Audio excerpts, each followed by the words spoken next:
Прошу внимания, у нас сегодня очень плотный день, несколько тем серьезных и разных. И одну тему мы, с вашего согласия, перенесли с вчерашнего вечера на утро. Я думаю, что, наверное, где-нибудь там наверху правильно решили, потому что такую тему надо на утро не делать. Ну, прошлую ночь вы спали, да? Обычно. А то, вот. Значит, о чем будет первая тема? Мы перенесли, если помните, библиографию. И эта тема сложится из примерно двух, очень разных. Первое, мы поговорим о том, что меняется именно в отношении библиографии, и что меняется, как проявляется в библиографии тот экспертный подход, про который я говорила, да?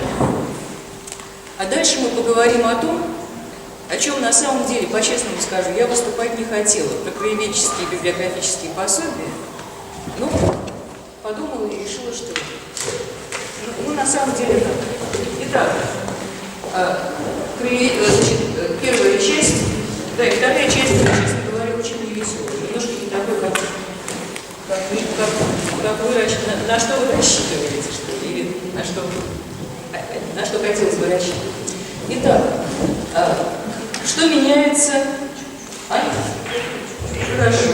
Что меняется, как проявляется экспертный подход в библиографии?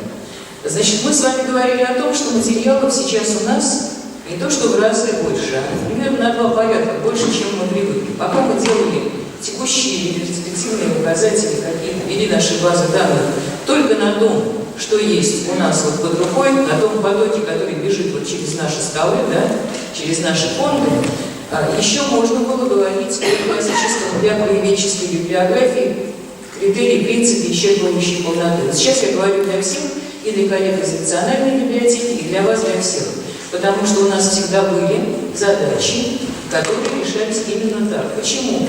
Всегда принцип исчерпывающей полноты был главным. Потому что сколько бы ни было людей на земле, сколько бы ни было мест, ни один больше. Вот вы, каждый из вас крайний. Вот больше никто про ваш район, про вашу республику никому ничего не расскажет. Вот вы самые главные люди, отвечающие за свою территорию. Если вы не введете в оборот материал, если вы его грамотно не представите, его не представит больше никто. И вы-то понимаете, в отличие от многих других разных людей, что это каждый раз огромная потеря для культуры народа. Да? Можно с пафосом говорить о том, как мы любим там наш замечательный коми-народ или нашу республику, но если вы роняете материалы, небрежно к ним относитесь, которые могут представить для историков и вообще для всего мира вашу территорию, ваш народ, вашу республику, то, в общем, грош цена всем этим словам, да? Так вот, принцип исчерпывающей полноты сейчас становится, с одной стороны, во многих отношениях нереальным, невозможно объять необъятное, да? Даже если мы согласимся на резкое понижение уровня качества, да? А во-вторых, это не нужно пользователям. Вот я уже об этом говорила, аргументация излишняя, да? Нет таких пользователей, которые способны исчерпывающие полно собранное нами съесть, да? Поэтому не то, чтобы мы совсем отказываемся от принципа исчерпывающей полноты, но мы делим задачи. Мы ограничиваем круг задач, в которых принцип исчерпывающей полноты по-прежнему должен соблюдаться. Это то, что касается библиографического учета, местной печати. Если вы занимаетесь местной печатью, а это не обязательно только республика, любой из ваших районов, если в нем издательская деятельность осуществляется, если в нем больше, извините, одной типографии, да, эта задача для ЦБС является факультативной. Да? Но если вы считаете, что есть основания ею заниматься, то это ваш очень большой вклад во все. Да? Такая задача может быть, она и в том руководстве была, и в этом будет, как факультативная. Это местная печать. Вот местные издания собираются, умри, но по принципу исчерпывающей полноты, без какого бы то ни было отбора по качеству, по интересности, по вообще, да? Я не помню, говорила я вам или нет, но сейчас эта ситуация особенно остро стоит, потому что сейчас, если говорила, просто кто-нибудь кивните, махните, скажите что-нибудь. Вот, сейчас федеральные библиотеки готовы принять решение, да, говорила? Все, значит, ваша местная пресса, ваша местная периодика может остаться неизвестным никому. А у нас, знаете, наша библиотека честная, благородная, с хорошими традициями библиографическими. И когда у нас не хватает какого-то комплекта изданий, или мы не понимаем, издание, померло ли оно, или просто перестало поступать. Мы добираемся до всех, кто может нам об этом сообщить. Мы были бы счастливы опереться на вас, да, вот, чтобы можно было позвонить там, в Ухту, я не знаю, в Печору, и сказать: коллеги, вот вы библиографы такие же, как мы. Скажите, пожалуйста, вот эта вот газета, она жива, здорова? С ней что случилось? Ее переименовали или она закончилась? Это позарез нужно. Тут имеет значение все те, кто близко к этому источнику. Да? Поэтому вот эта местная печать по критерию исчерпывающей полноты, если вы этим занимаетесь, а очень хочется, да? Навязать никто не может, но правда, это огромная помощь вообще всему миру.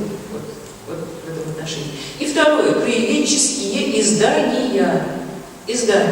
Вот отдельные издания краеведческие. А вы помните, да, что краеведческие издания – это не только те, которые целиком посвящены краю, но и такие, в которых краеведческий материал в большом количестве или особая ценность, да?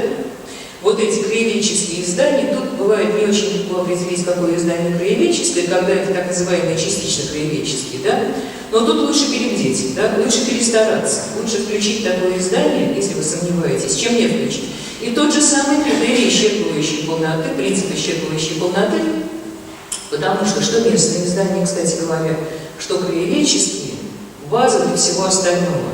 Да, они наиболее плодовитые, что ли, да, они дают нам больше всего информации. А вот в отношении того, о чем мы говорили уже позавчера, как время летит, того, что мы собираем из интернета, да, и, с другой стороны, наши росписи аналитические, что мы расписываем из местной газеты, из местного журнала, из местного сборника или не местного, да, что мы или вообще из любого другого. А вот тут принцип экспертного отбора. Надо перестать пытаться расписать все. Вы, как знаете, не хуже меня, как много мусора в клинической литературе. Какое огромное число бездарных публикаций, тех же юбилейных, да простят меня за эксплуатацию темы Отечественной войны. Какой-нибудь человек, какой-нибудь журналист в 85-м году к 40-летию Победы написал про какого-нибудь там местного героя войны. Через 5 лет он достал из эту же газету, переписал, что-нибудь там добавил или перебрал и снова опубликовал. Еще через 5. Я такого увидела много. Когда даешь себе труд сравнить, то понимаешь, какое количество бредовых публикаций, неряшливых, несодержательных, да? Вот тут безумием было бы держаться принципа исчерпывающей полноты. Значит, то же самое в интернете там понятно. Как только мы отказываемся, отталкиваемся от этого прочного берега исчерпывающей полноты, где особенно думать не надо, да? Только делаем в этих веках, встает вопрос о критериях отбора. И вот теперь, значит, чем эта тема всегда была острой, всегда была сложной, чем осложняется она сейчас? Нам надо сделать критерии отбора такие, чтобы они работали одновременно и для электронных публикаций, и для бумажных. Мы попробовали, эта тема будет обсуждаться, а ей дам новый толчок, учитывая то, что мы в электронной среде теперь что-то отбираем. Но мы попробовали, предложить вариант, я вам сейчас его представлю. Так, сейчас.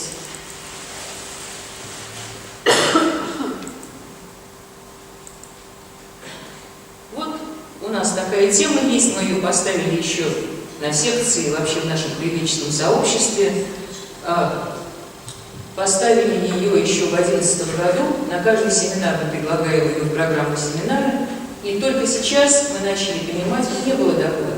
Тема страшная, непонятно, как подступиться. Только сейчас мы начинаем, эта презентация будет сброшена тоже, как все остальные, вот лучше послушайте. Мы начинаем понимать, как надо сделать. Вот мы предложили, считайте, что знаете, как основу для обсуждения. Но пока вот уже как-то начали пробовать, пока не то чтобы возражений нет, но вроде как она принимается. Смотрите, какие мы выделили несколько критериев. Сначала принципы отбора материала, критерии будут дальше.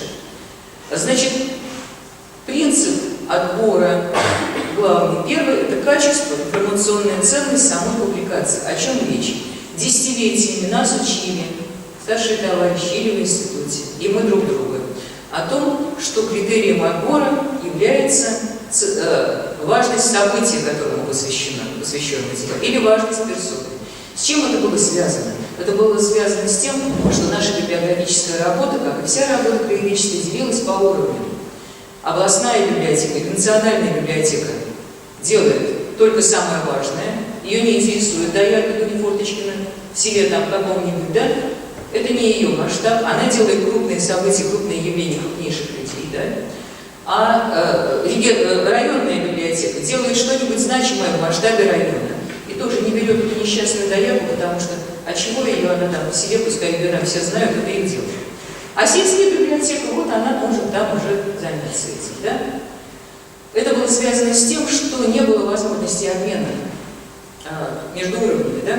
Не было. Телефон, даже телефон не всегда. Поэтому все остается на своем уровне и считалось, что есть местный интерес. Вот про эту доярку, вот пускай ее там подруги по ее, я не знаю, ферме, да, или односельчане. Она хорошая, ну это вот так. Это еще наш советский неинтерес к людям вообще. Ну и к событиям тоже. Знаете, свое место. Когда оказалось, что мы можем обмениваться информацией, когда появились первые попытки сводности и корпоративных проектов, а это где-то 80-е годы, оказалось, что вот это не работает. Что вот это деление на уровне, оно очень неэффективно.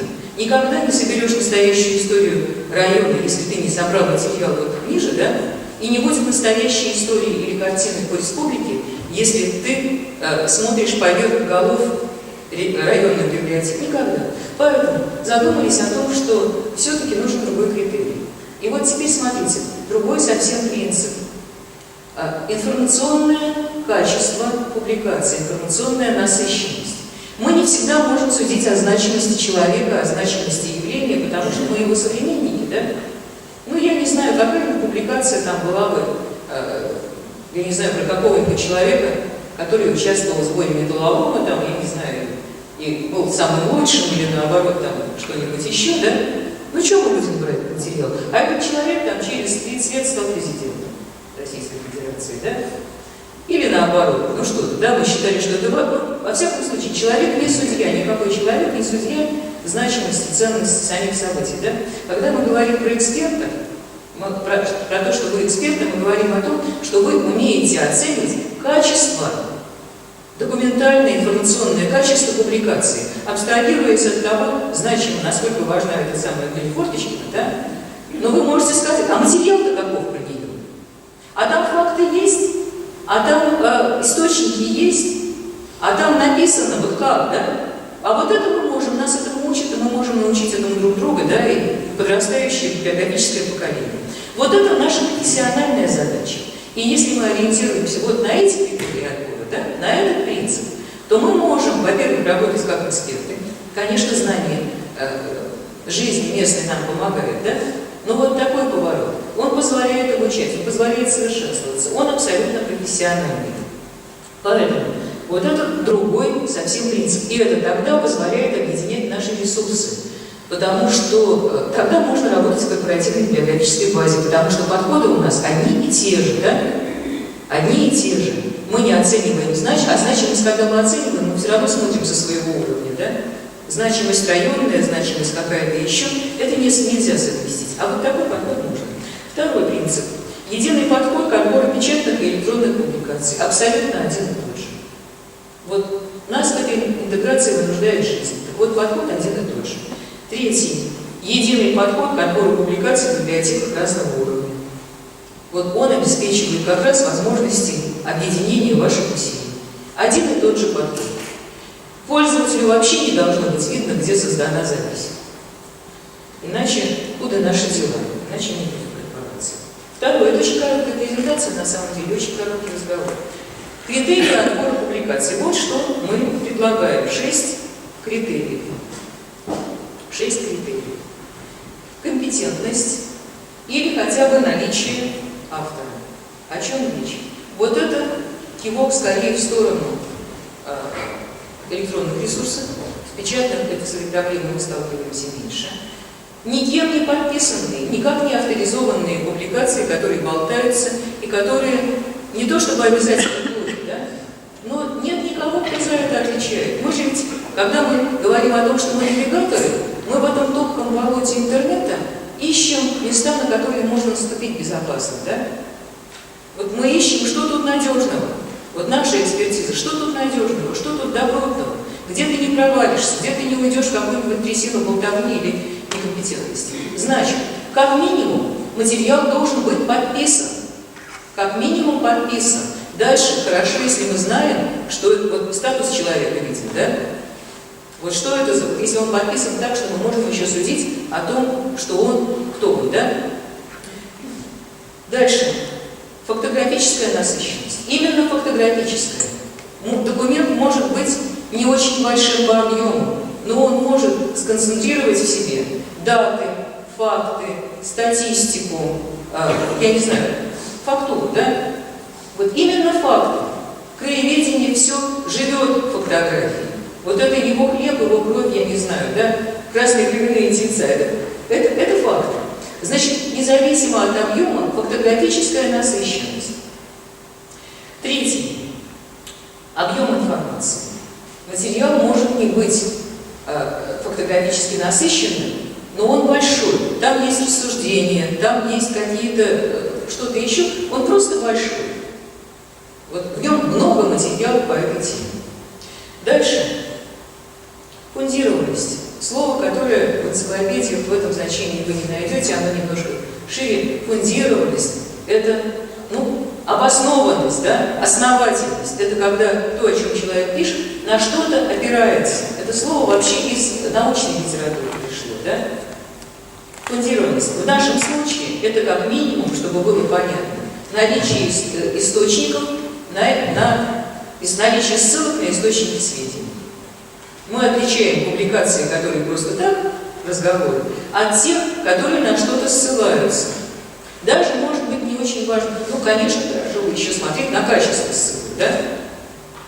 На качество ссылок. Третье. Самостоятельность, оригинальность информации. О чем речь? Это все простые вещи, вы с этим столкнетесь, 100 раз вы еще столкнетесь. У нас дикое количество перепечаток, особенно в интернете, но на бумаге тоже хватает.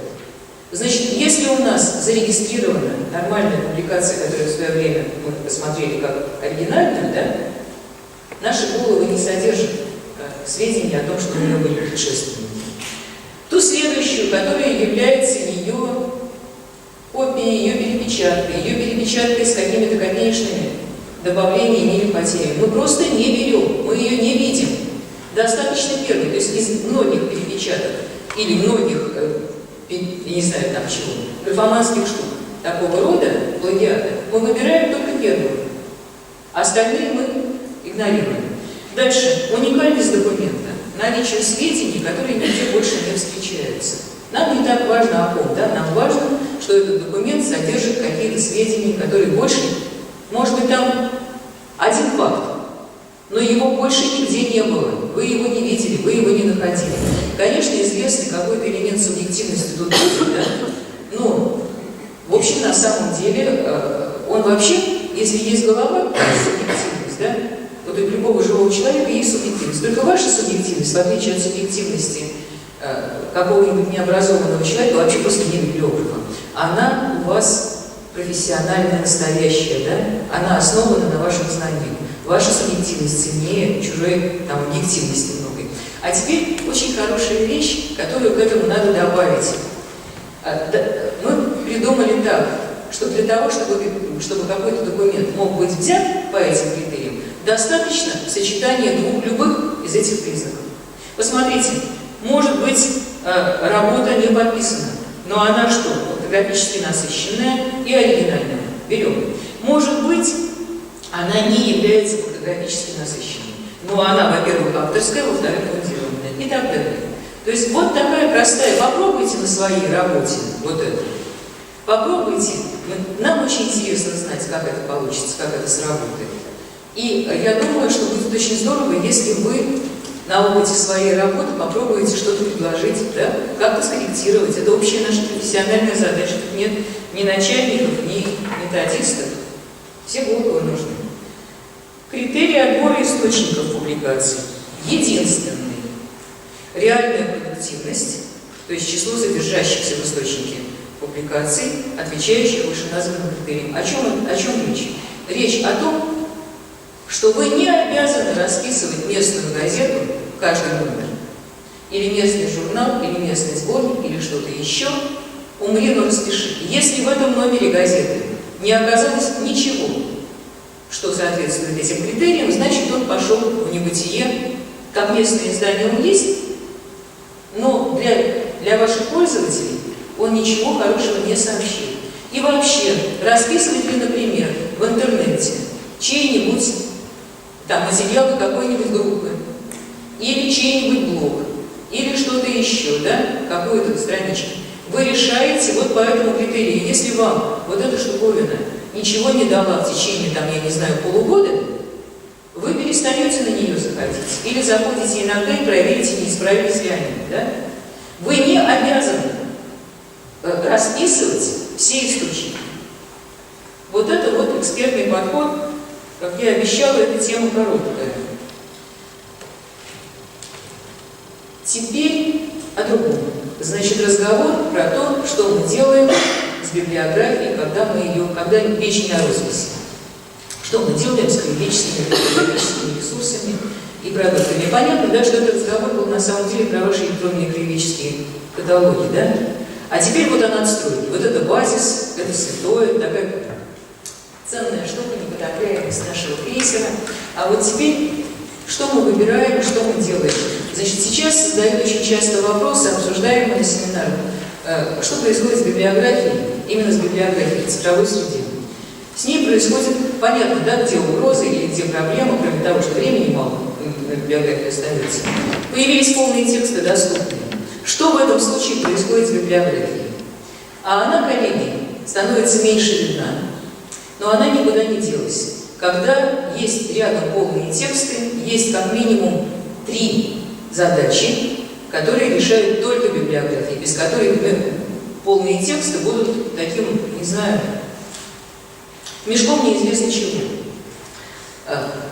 Ну, представьте себе человека, у которого есть скелет, этот скелет библиографии. Пока мы живы, пока живо краеведение, пока живы библиотеки, наш скелет, включая вот то, что там в мозгу, да, это библиография.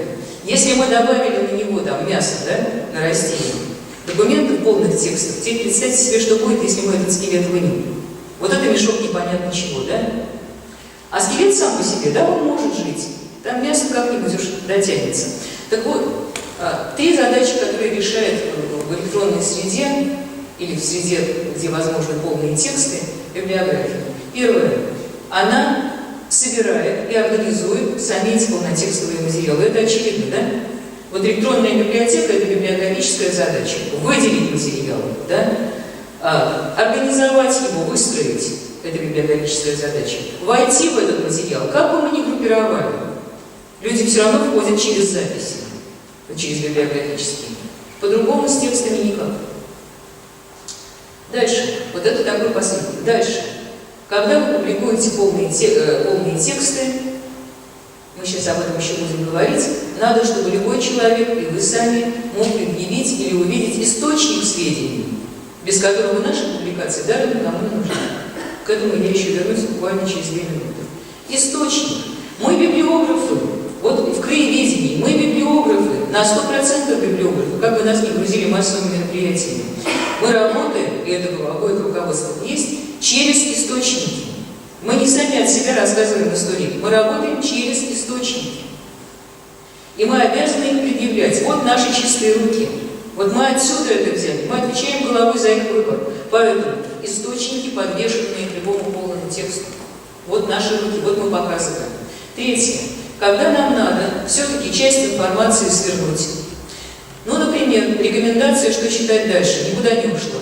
Полные тексты, но дальше должно быть написано, куда тебе идти еще. Вот эта часть информации все равно свертывается, иначе безумно тяжело работать с текстами, да? Мы не можем громоздить текст на текст. Мы должны дать читателю возможность выбрать, решить, будет он дальше это смотреть или нет, и развернуть только если он решил смотреть. Вот такая простая ситуация, никуда не делась. Роль библиографии сейчас, вот именно сейчас, не просто не уходит, она растет неимоверно, потому что она в основе всех наших продуктов. Абсолютно всех. Вот. Поэтому, кстати, дорогие коллеги, любой ценой, стойте крепко.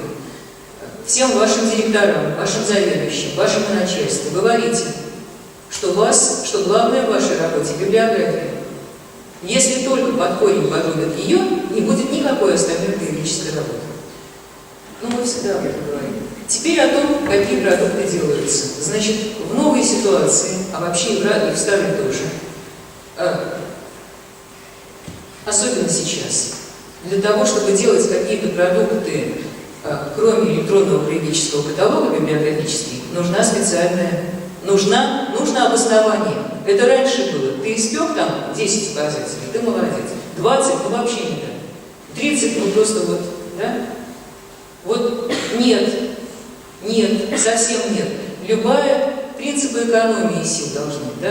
Настолько нужны силы для работы с каталогом, настолько это база и основа, что для того, чтобы решить, что мы сделаем еще какой-то указатель или ресурс, включающий указатель, нужно очень серьезное обоснование. Вообще для любого указателя пишется проспект, который начинается с того, что вы обосновываете необходимость этого указателя. И из этой необходимости, из этой проблемной ситуации уже выводите все остальное. Это классика, это школа, без этого нет библиографии.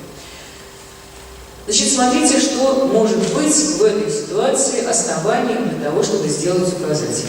По-крупному, да? Две вещи. Вот сейчас в руководстве для больших библиотек, а будет и у вас. Две вещи. Первое. Есть какой-то... Первое. Это ориентация как раз на дополнение, на усиление вот этого самого электронного клинического каталога. Текущая работа, она текущая всегда. Мы делаем то, что, не поднимая головы, работаем с этим потоком. Но если у вас есть какой-то неосвоенный серьезный ресурс, ну, допустим, у вас появился в районе, или всегда был, или важно, какой-то человек, серьезный исследователь, у вас не было до сих пор времени как-то освоить его творческое наследие. Значит, вы принимаете решение, а оно большое, оно важное, оно плохо представлено в вашем электронном каталоге. Вы принимаете решение сделать серьезный указатель, серьезный, и тогда под эту задачу вы не из своего электронного каталога вынимаете, что там сверху лежало, да? А вы идете в архив и работаете там, если он совсем местный, да? Вы едете в национальную библиотеку и работаете там, добираете материал, да? Вы обращаетесь в какие-то еще библиотеки, досматриваете, что только доступно в интернете, да? Вы все это, да, вы идете к этому человеку, если он жив, и говорите: пожалуйста, вот все, что в ваших запасах, что у вас, ваши записки, ваши какие-нибудь там издания, которые у вас есть, нам, пожалуйста, сюда. Вы проделываете серьезную дополнительную работу, настоящую, и тогда вы делаете из этого указатель серьезный, и дальше из этого указателя вы все, что вы нашли, кладете вот туда, в эту клюву, да? Чтобы он не перевернулся, чтобы эта матрешка, чтобы у нее всегда вот это вот было, эта ее база была круче всего, что можно на ней надстроить. Это вы его накормили и вырастили, ваш электронный клинический каталог. Вы углубили, хорошо, другой вариант. Есть какой-нибудь журнал или какая-нибудь газета местная, которой не было времени расписать хорошо. Она у вас создается с какого-нибудь там 30 какого-то года, а начали расписывать черти когда. Взять и сделать ее настоящую капитальную роспись, причем, когда я говорю про капитальную, одно название, ваша местная газета. Это атрибуция авторов. Вот он анонимный, вы нашли, кто это. Это раскрытие псевдонимов. Это хорошее аннотирование. Это очень серьезно, вы глубоко прошли это издание, сделали. На такие работы уходят, ну, в самом минимальном варианте 2-3 года. Это не пирожки, которые пекутся быстро. Вот такое стоит делать. Это серьезная капитальная работа, независимо от уровня. Вторая задача, когда нам надо сделать именно указатель. Вот именно такую работу. Это, наоборот, рекомендательное. Когда вам надо, когда вы не можете просто вынуть из электронного каталога то, что у вас есть, и подать, потому что вам эти материалы надо адаптировать для какой-то категории пользователей. Для детей, для приезжих, которые ничего про вас не знают, да? Сделать какую-то рекомендательную работу, серьезную, переаннотировать совсем на другом уровне те материалы, которые вы вынули. Вот совсем по-другому повернуть. К сожалению, культура рекомендательных указателей утеряна почти насовсем. Я не знаю, кто из вас считает, что знает, умеет аннотировать рекомендательные указатели. Потеряна эта культура. Потеряна. Я последний указатель, настоящий классический рекомендательный клинический, видела в 2002 году. Все. все, классику жанра, готова была бы его просто отсканировать и выставить, чтобы народ учился. Это «Природа Липецкого края», 2002 год, если где-нибудь найдете, посмотрите. У меня где-то есть цитаты, вообще не могла бы, наверное, выложить. Значит, вот это как должно быть, а теперь как есть. Да, как есть. Что происходит? Да, вот, наверное, забыла сказать, что происходит еще с библиографией. Она уходит, ну понятно, да, она уходит в полные тексты. И второе, что происходит еще, почему мало, на самом деле маловато указателей хороших. Потому что когда стало можно, а это можно уже, значит, лет, наверное, 20, библиографию стали соединять даже бумажно, с текстовыми материалами, и текстовые материалы начали преобладать. То есть текстовые материалы не просто дополнили библиографию в издании, а они ее вытеснили. Вчера глубоко уважаемая библиотека, значит, Сократин, по-моему, да, Татьяна Альбертовна рассказывала про хорошие издания, которые просят по району, да, которые надо переиздать, замечательное. Я его вчера еще раз открыла, там нет библиографии вообще. Вот как-то так вот текст вытеснил библиографию, что ее нет даже в том качестве, про которое я говорила. Этого быть не может. Я понимаю, почему это происходит. Писать тексты, прошу прощения, не сердитесь на меня, гораздо легче, чем делать библиографию. Я тексты возьму откуда угодно. Беда только в том, что вот эти тексты и без вас напишу. А библиограф — это, как это сказать, это редкий человек. То, что вы умеете профессионально, не умеет больше никто. Вас в этом заменить некому. Поэтому вот этот уход в тексты. И в электронные, и в бумажные. Очень много появилось в библиотеках краеведческих изданий, которые не являются библиографическими и даже не содержат библиографии. Издается много библиографий тоже. И тут я должна сказать, что жанровый состав свернулся просто до последней крайности. Смотрите, ничего, вот там вот у меня в теме было написано, как просили коллеги, сказать о том, что меняется, вот какие новые виды, новые типы, новых видов и типов краеведческих библиографических изданий не появилось. Во всяком случае, я таких не слышала. Типология краеведческих библиографических пособий, определенная когда-то нашими предками, да, еще там лет 80 назад, если не больше, там, да, 50-е годы, она никуда не делась, она была определена сразу на века. Она никуда не делась. Существует, в принципе, отраслевая краеведческая библиография, там, тематическая, вы все знаете. Она никуда не делась. Но из жизни многие вещи выпали. Ушла отраслевая краеведческая библиография, ее делают, по-моему, только Национальная библиотека Карелии, которая вообще работает предельно системно. Они покрывают отрасль за отраслью своими указателями. Есть природа, есть печать, есть там история, археология, этнография и так далее. Но такие только они. Это неподъемно. Уходят практически научно-вспомогательные указатели из библиотек вашего уровня. Уходят, забыта эта культура. Библиотеки большие делают научно-вспомогательные указатели, но научно-вспомогательные указатели вообще дело очень сложное. Его делать долго. Это 5 лет примерно на крупные капитальные научно-вспомогательные указатели масштаба республики или области и так далее. А от вас этот уровень вообще просто забыто, да? Ушло, не успев родиться, можно сказать, ядро краеведческого фонда. Это делали когда-то якуты, начали, бросили, и этого нет. Большинство типов, да, ушли практически, и вот тут я скажу, что я с этим не очень согласна, указатели, что читать. Помните о районе, о городе, о районе? Ушли. И я должна сказать сразу, опережая свой собственный текст, что вот это единственное, наверное, я бы не отпускала.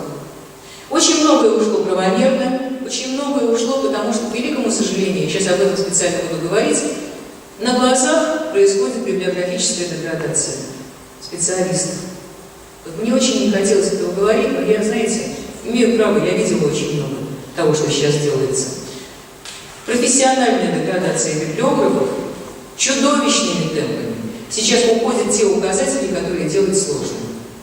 Вот ушла рекомендательная библиография настоящая, ушла вообще не видно. Вот я говорю, 2002 год, Липецкая область, последний виденный мной нормальный краеведческий рекомендательный указатель. То, что остается, мало так, все сузилось до чего? А вы сами скажете, до персонала. До маленьких персональных указателей про этого краеведа, про этого начальника и так далее. Еще из этой системы ушли календари, но они, слава богу, живы и здоровы. Они просто перестали быть библиографическими пособиями. Они ушли в класс справочник. Они по-другому делаются. Захотите, найдется у вас 5 минут, расскажу, что с календарями.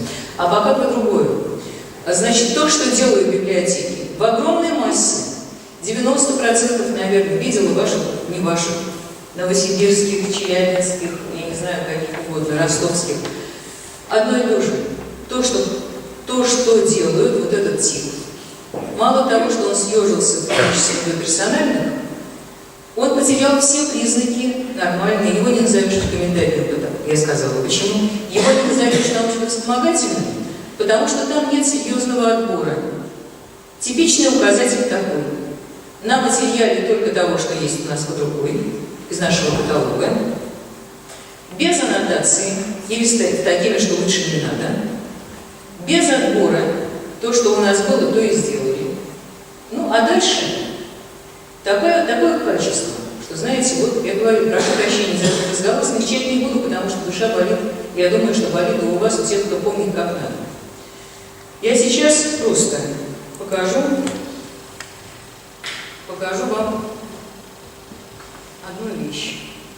Значит, я, когда готовилась к этой поездке,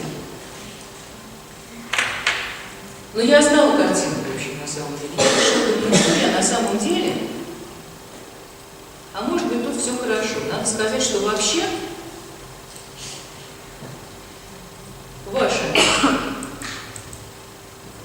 ваши библиотеки, они, и особенно ваша национальная библиотека, в нашем профессиональном сообществе пользуются очень большим уважением. Но просто вот национальная библиотека всегда считалась вашей библиотекой с очень старой, с хорошей профессиональной культурой библиотечества. Ну а как-то вот... Ну и, в общем, на самом деле и вы-то посильнее многих других регионов. Вот я взяла на удачу 2 указателя. Это Ухта, у нее есть персональная серия персонала. Надеюсь, они нас не заразят. Значит, у меня нет мании величия, но мне хватило примерно 15 минут для того, чтобы понять, с чем я имею дело. Спасибо, все открылось. Значит, вот смотрите, серия указателей, их несколько. Они сделаны примерно одинаково. Вот, что мы имеем. Геобиблиографический указатель, не толстый. Что мне бросается в глаза? А мне интересно, вы сами заметите, чего там плохого. 14-й год. Тут сначала идет много текстов про него, про этого доброго человека. А? Хороший человек. Хороший. Тем больше не нужно было его обижать плохим указателем. Откровенно плохим.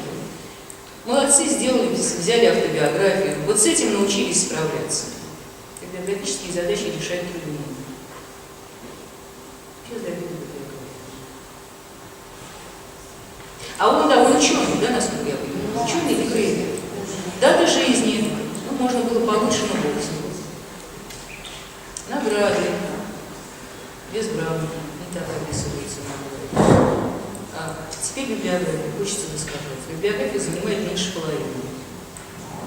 Значит, посмотрите, пожалуйста.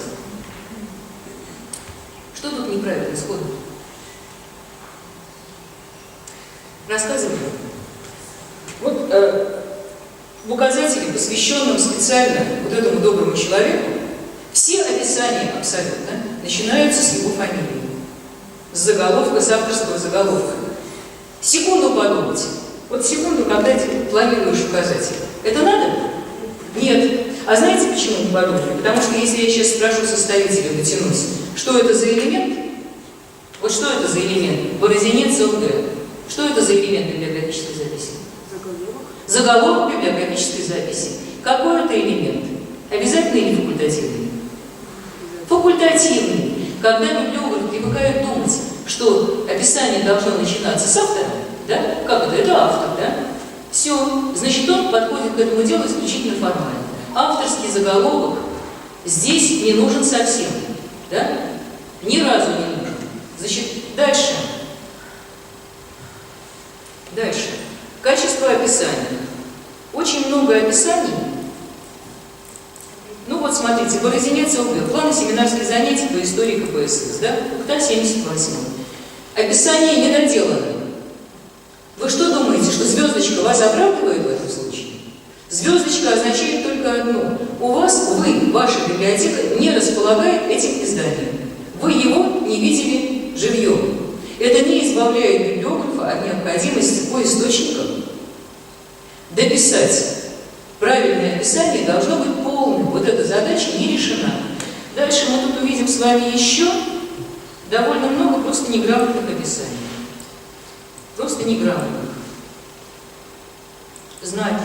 Кстати, вот посмотрите, пожалуйста, когда вы будете папочку открывать, которую я вам там наложил, много чего, да? Там будет такой файлик, который называется «Рекоменд». Когда вы делаете печатные издания, воспользуйтесь этим, это правило оформления текстов. Любое. Правило редактуры текстов. Правило верстки в каком-то смысле. А вот теперь смотрите, как построен этот показатель. У него два раздела. Статьи в книгах там, и статьи в журналах, и сборниках. Вы когда-нибудь видели читателя, который приходит и говорит, мне только вот из журналов и сборников. Там книги, да, или журналы и сборники. Нет таких. Если вы делаете библиографию ученого, то нужно было показать все направления его деятельности. Вот это он как историк, а это он как краевед. Да? Раскрыть его надо было совсем иначе. Вот этот подход, это человек не подумал над библиографией просто дольше 3 минут. Сделал формально, как удобно разложилось. Человек не прислушался к материалу. А материал всегда, вот сесть и подумать, вам материал сам расскажет, как его положить. Дальше. Он и небольшой, его делать-то можно было, не знаю, не указать. Вот. Ошибок в описаниях, но даже не буду показывать их очень много. Верстка никакая. Посмотрите, что это такое, что за описание в монолитах вот таких сборников. Значит, нашу краеведческую литературу искать довольно тяжело. Вторая часть аналитического описания должна быть полной, иначе мы никогда не найдем эти сборники. Ну, в общем, с этим ладно. Это долгий разговор. По качеству тут можно было бы написать такой антидюринг, что то номера нет в журнале, то страниц нет в журнале. Ну, в общем, вот так. Посмотрите, пожалуйста, газеты так не описываются. Вот ГОСТ надо знать, и ГОСТ и правила описания надо знать наизусть. При описании газеты что является факультативным? Номер. А что является обязательным? Дата. Да? Советская Башкирия – большая газета. В ней больше 8 страниц. Значит, чего тут нет еще? Страниц. Все, не хочу я дальше на этот показатель вообще смотреть. Так не работает. Это не профессионально. Не аж по ГОСТу. Хорошая библиотека, между прочим, хорошие делает штуки, но только не библиографические. Маленький список о монастыре. Порадовалась, что вот есть же, да, возрожденная библиотека. Значит, во-первых, очень мало. Не затронуты никакие серьезные источники, которые можно было. Все только то, что оказалось под рукой. Во-вторых, описание. Сейчас. Тоже безобразие. Смотрите, вот люди явно слышали про то, что есть заголовок библиографической записи. Не понимают, зачем. Вот скажите, пожалуйста, коллеги, прошу прощения за подлый вопрос. А зачем дважды указывать в библиографической записи автора? Сивкова, а здесь Сивкова через косую черточку. Зачем мы бумагу тратим? А? Так положено? Ребята, а это функционально противоположные вещи совершенно. Вот за косой черточкой это так, как в издании. И ровно потому, что за косой черточкой так, как в издании, должен быть элемент, нам он правда нужен в большинстве случаев, вот когда это не персональная библиография, должен быть элемент, в котором как правильно. Вот Сивкова А, это она так подписалась, скорее всего, она подписалась А Сивкова вообще. А мы бодро инвертировали, мы тут не поняли эту часть задачи. А второй вот там, где в заголовке, а вы дальше вашу работу наставили на всю страну и на весь мир, только вы это можете. А как ее на самом деле зовут? Сивкова Анна Николаевна. Что там должно стоять? В библиографической записи должно стоять АН, да? А в вашем каталоге Сивкова Анна Николаевна, авторитетный контроль никто не отменял, а Анна Николаевна сокращенная форма АН. Вот эта штуковина, это для того, чтобы откуда угодно, из Африки, из Южной Америки, откуда угодно, вот эту Сивкову не перепутали с другой Сивковой. В мире. Только вы можете это сделать. А тут систематически, видите, ну что же тут? Тут систематически такого рода вещи. Ну, про описание я не буду ничего говорить, просто сильно. Если вы думаете, что таких два, то это были первые два, которые подвернулись. Первые два, которые открылись. А смотрела бы новосибирские, или томские, или какие угодно, ну, за исключением Карелии, сейчас объясню почему. Была бы даже картина. Чудовищная потеря квалификации. Вы еще вот видели сейчас, да? Вы там хоть одну аннотацию видели? А про монастырь, между прочим, можно было сделать конфетку. По монастырям много материалов старинных. Дотянуться сделать. Я сегодня буду рассказывать еще, как можно искать. Значит, почему за вычетом Карелии? Почему за Карелию ручаюсь? Потому что там указатели районные библиотеки делают до сих пор вместе с национальной библиотекой. Вместе. В 4 руки, в 2 или сколько там будет голов. Вместе. Тогда это одновременно школа, и тогда это одновременно помощь. Это в общем важно. Поэтому огромная просьба, чтобы эту часть совершить. Когда вы готовите указатели, обязательно пишите проспект и обязательно указатель хотя бы на этом этапе и на этапе любого черновика, только не когда он уже готов к печати. В свою библиотеку национальную у вас классные библиографы там. Просто знаю, о чем говорю, школа хорошая. Хотите, присылайте нам. Когда еще можно исправить, когда можно указать на ошибки, когда можно подсказать, что еще посмотреть. Вот такого качества указателей не надо. Не делайте указатели по 5 в серии или по 20 в год.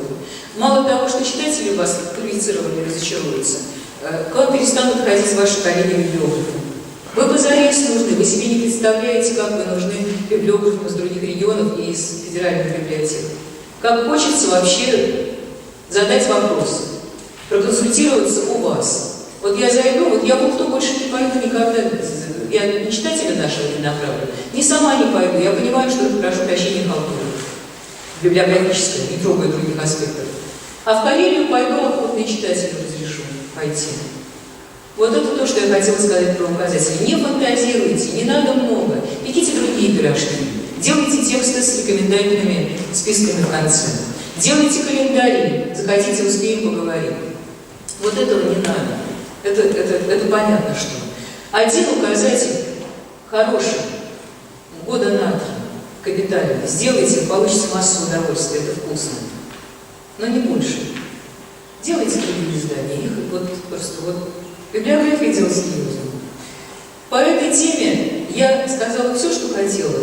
Давайте вопросы какие-нибудь, если есть. Нету? Обиделись? Нет?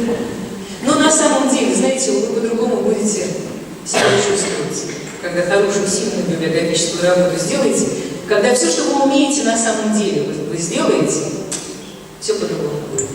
Вот, давайте дальше. У нас какая там следующая тема? Да, я позволила себе развернуться вот на эту тему, потому что следующая тема совсем коротенькая. Когда мы говорим, у нас там дальше разные группы, да, категории. Давайте мы, наверное, я буквально 2 слова скажу. Из того, что тут нет никаких петушиных слов, нет ничего такого, чего вы не знали. Я только хочу вам предложить на основании того, о чем мы говорили в первый день, зачем мы работаем, да, попробовать вместе подумать, проверяйте меня, вы легко допомните, что нужно было бы учитывать в разных группах, да, для разных групп. Смотрите, например, пожилые люди. Потребности мы говорили, да, их. Учитывайте их психологические особенности. Что нам надо, когда мы создаем продукты или что-то, какие-то мероприятия, что-то делаем для пожилых людей. Первое, мы говорили, нам надо поднять их статус, да? Значит, нам надо сделать так, чтобы они были участниками, они были показаны, вот сами лично, как поставщики информации, как те, о ком мы рассказываем. Причем не заочно, а очно, максимально, да? портрет, видео.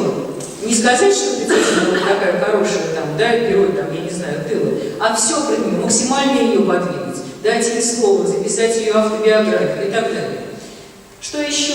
Смотрите, еще возрастная вещь. За рубежом. Вот краеведение используют для лечения пожилых людей. Когда у них начинает пропадать память, когда у них вот эти функции, да, уже как-то уходят. Пожилые люди, которые, я не знаю, в домах престарелых, да и в семьях тоже. Вспоминательная активность сохраняет, продлевает им жизнь. Вот когда у тебя есть сильный стимул вспоминать, ты понимаешь, что ты не на лавочке проходящем, а мимо тебя народ идет, да? А когда к тебе приходят, говорят, там, Анна Ивановна, ну вот только вы помните, как вот это вот, скажем, там, работало когда-то. Вот вы там работали, а вот это вот вы тут жили. Когда есть сильный стимул, и когда вы расспрашиваете, у человека запускается вот этот самый механизм воспоминания, активизируется мозг.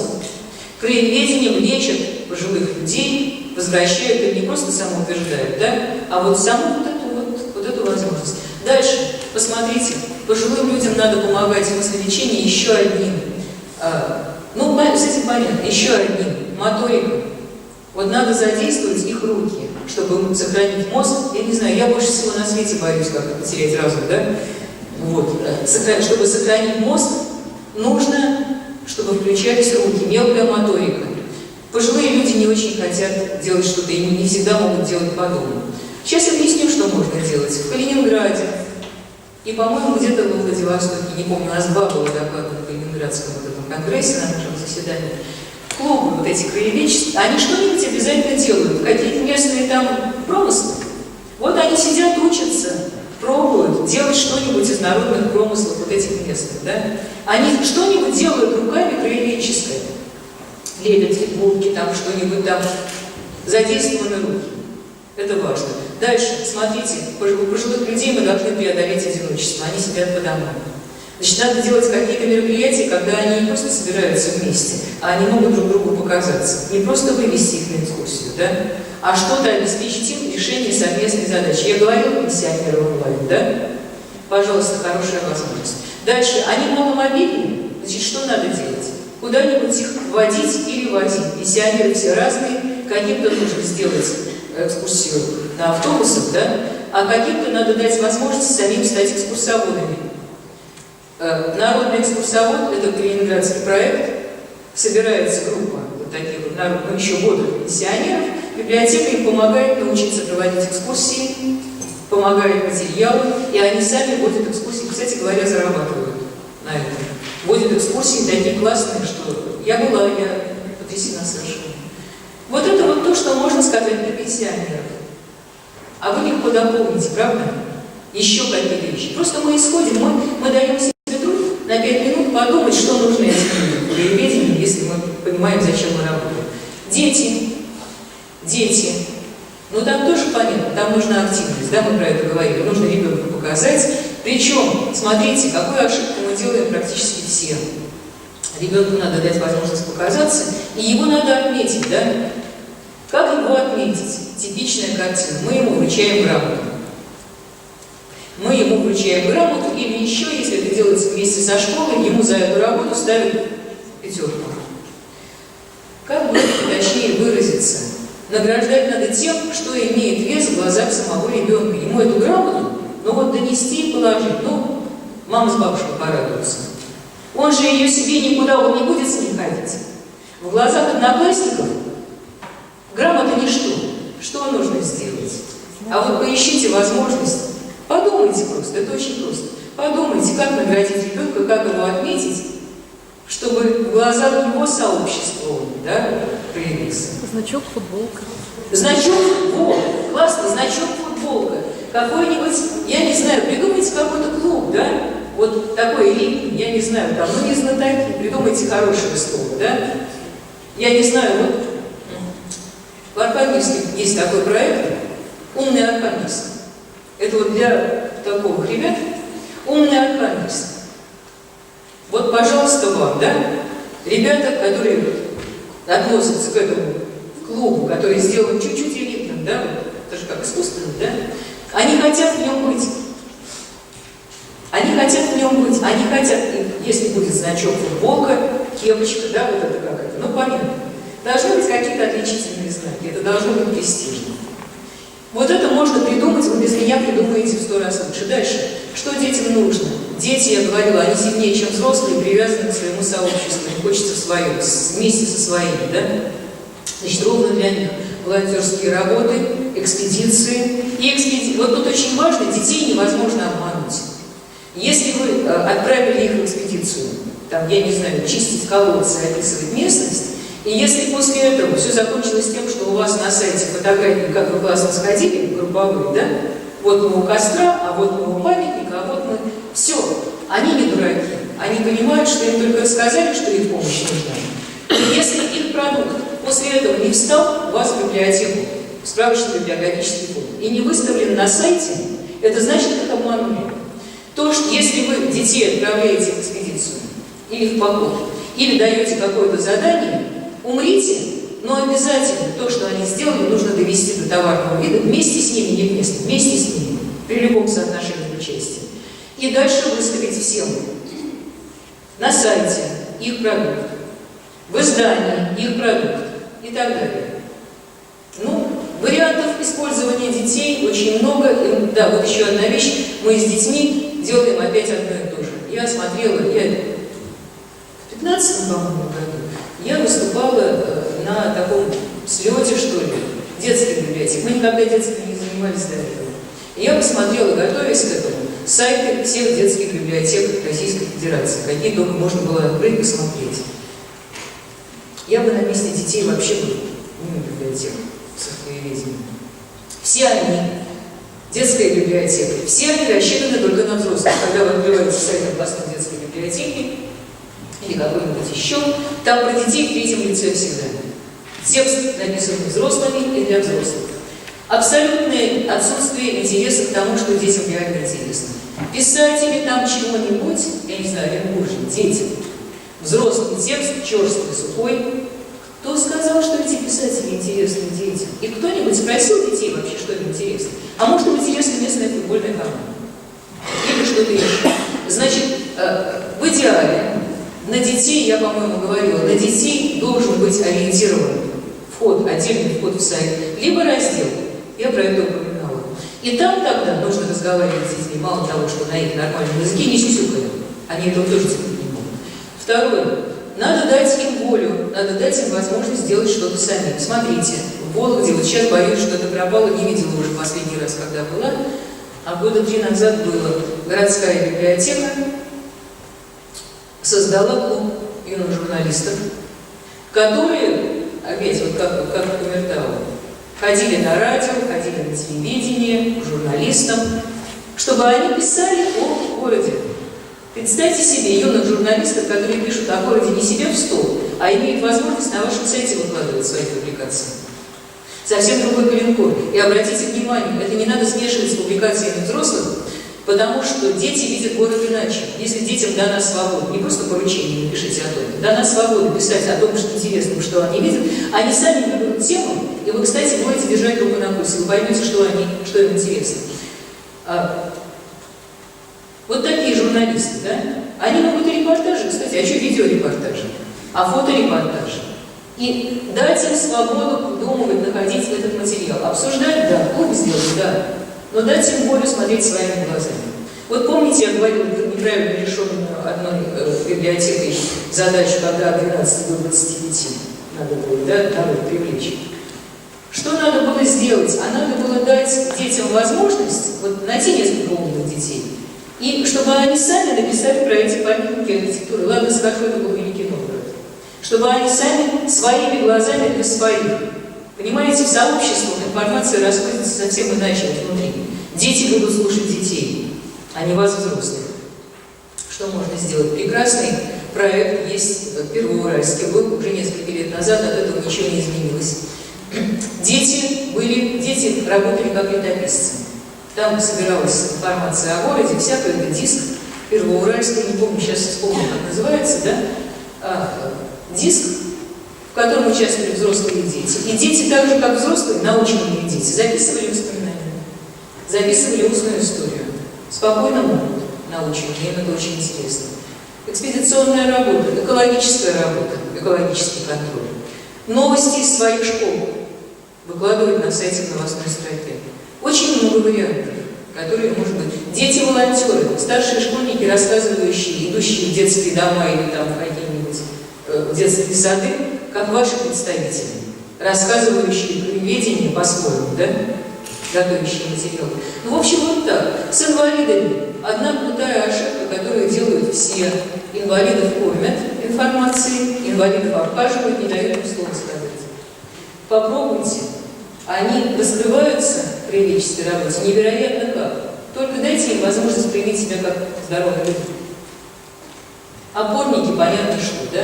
Опорники могут за компьютером сидеть, и охотно будут сидеть, и делать что-то для сообщества, потому что, ну вот люди, которые без конца из окошка одну и ту же картину, потому что не могут никуда выявить, им очень важно, чтобы они не только могли в интернете что-то там сидеть себе качать, да, чтобы они были нужны другим людям. Вот я говорила уже, люди с плохими, с проблемами зрения, у них зато слух потрясающий. Начните делать звуковую историю. Вот они вам помогут. Любые другие, вот масса возможностей, но только с инвалидами одно и то же. Не унижайте их положением вот такого вот, ну понятно, да?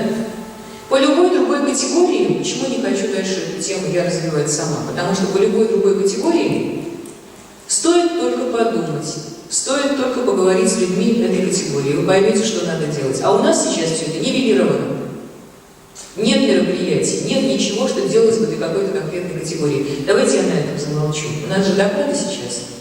Да? Сейчас, да? Ну давайте. Да, программу я сейчас достаю. Кто у нас первый?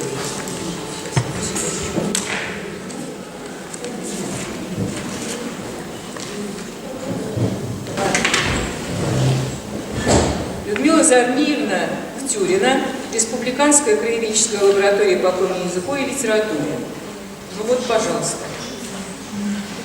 Виджалова Надежда Михайловна, Виджалова Домайоркис. Не перевожу, знаете ли. Я что хочу сказать перед своим выступлением. Вот те проекты, о которых я сейчас буду говорить, они бы не были реализованы, если бы не были. Потому что библиотека Машака все свои вот такие крупные проекты, которые важны республике, важны читающим и еще не читающим детям, мы делаем вместе с вами. Большое вам за это спасибо. За выжидание. Вообще я лирическое отступление помогла говорить очень долго. Благодарить каждого отдельно, кто мне помогал в реализации этих проектов. Но это было очень долго, я очень персонально. Да и очень много уже сказано благодарности по мере реализации этих проектов. Одно из основных направлений деятельности Национальной детской библиотеки Республики Коми имени Машака – это комплектование, хранение и продвижение детской коми-книги. Каждый отдел библиотеки Машака, каждое структурное подразделение представляет из себя творческую мастерскую по профилю работы. Ну и, конечно же, отдел краеведения и коми-литературы, зал Жильжоль, так назвали дети, этот зал, тоже работает по апробированию библиотечных форм с целью популяризации коми-книги и литературы о родном крае.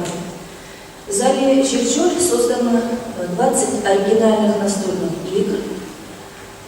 Я слышала разговоры, что в библиотеке Машака только играют, не продвигают книги.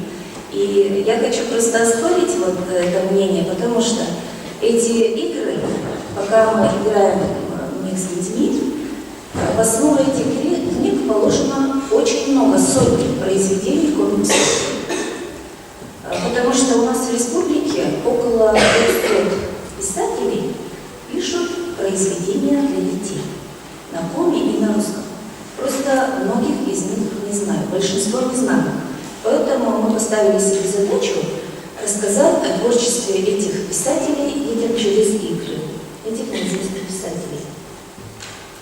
В 2010-2013 как-то из 17 года, за 7 лет, специалисты библиотеки приняли участие в реализации десятков международных, федеральных и республиканских проектов, которые были нацелены на приобщение детей к литературе и традициям коренных народов.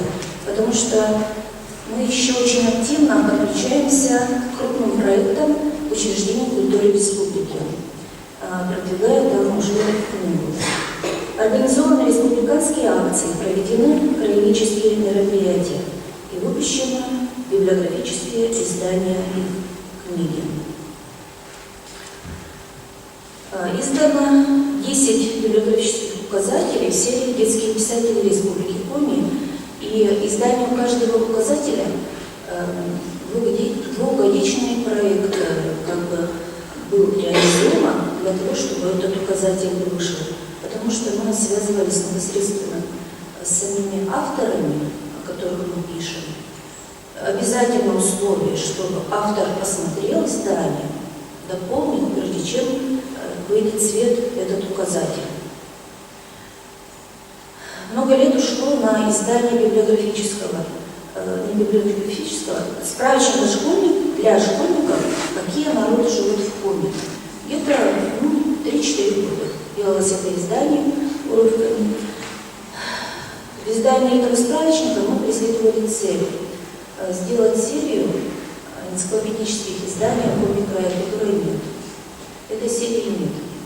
Иллюстрированных энциклопедий для детей по республике Коми пока еще нет, и никто пока не предлагал сделать такие справочники красивые. И мы решили вот такой вот справочник школьника начать. Первую тему мы выбрали такую, которую вошли сведения о 19 народов нашей республики, в которых насчитывается чуть-чуть больше, чем других народов, а народов у нас более 100 в республике живет. Вот. Следующие издания уже будут отраслевые. Животный мир Республики Коми, растительный мир Республики Коми и так далее. Это будем мы обговаривать с Коми научным центром, Союзом писателей. Вот. А в ближайшие 2 года мы хотим сделать справочник «Детские писатели Республики Коми», тоже по типу этого издания. В рамках реализации проекта вышли комплекты плакатов о Мишанине и Куратовой. Это тоже интересное издание. Оно предназначено для выставок в сельских библиотеках. На каком языке эти издания сделаны? Такие же аналитические издания выйдут о творчестве других писателей в ближайшие годы. Вышли в свет сборники детского литературного творчества за эти годы, с 2010 года по нынешний. Мы издали 3 сборника, которые вошли в 120 лучших творческих работ участников республиканских конкурсов с разных районов республики.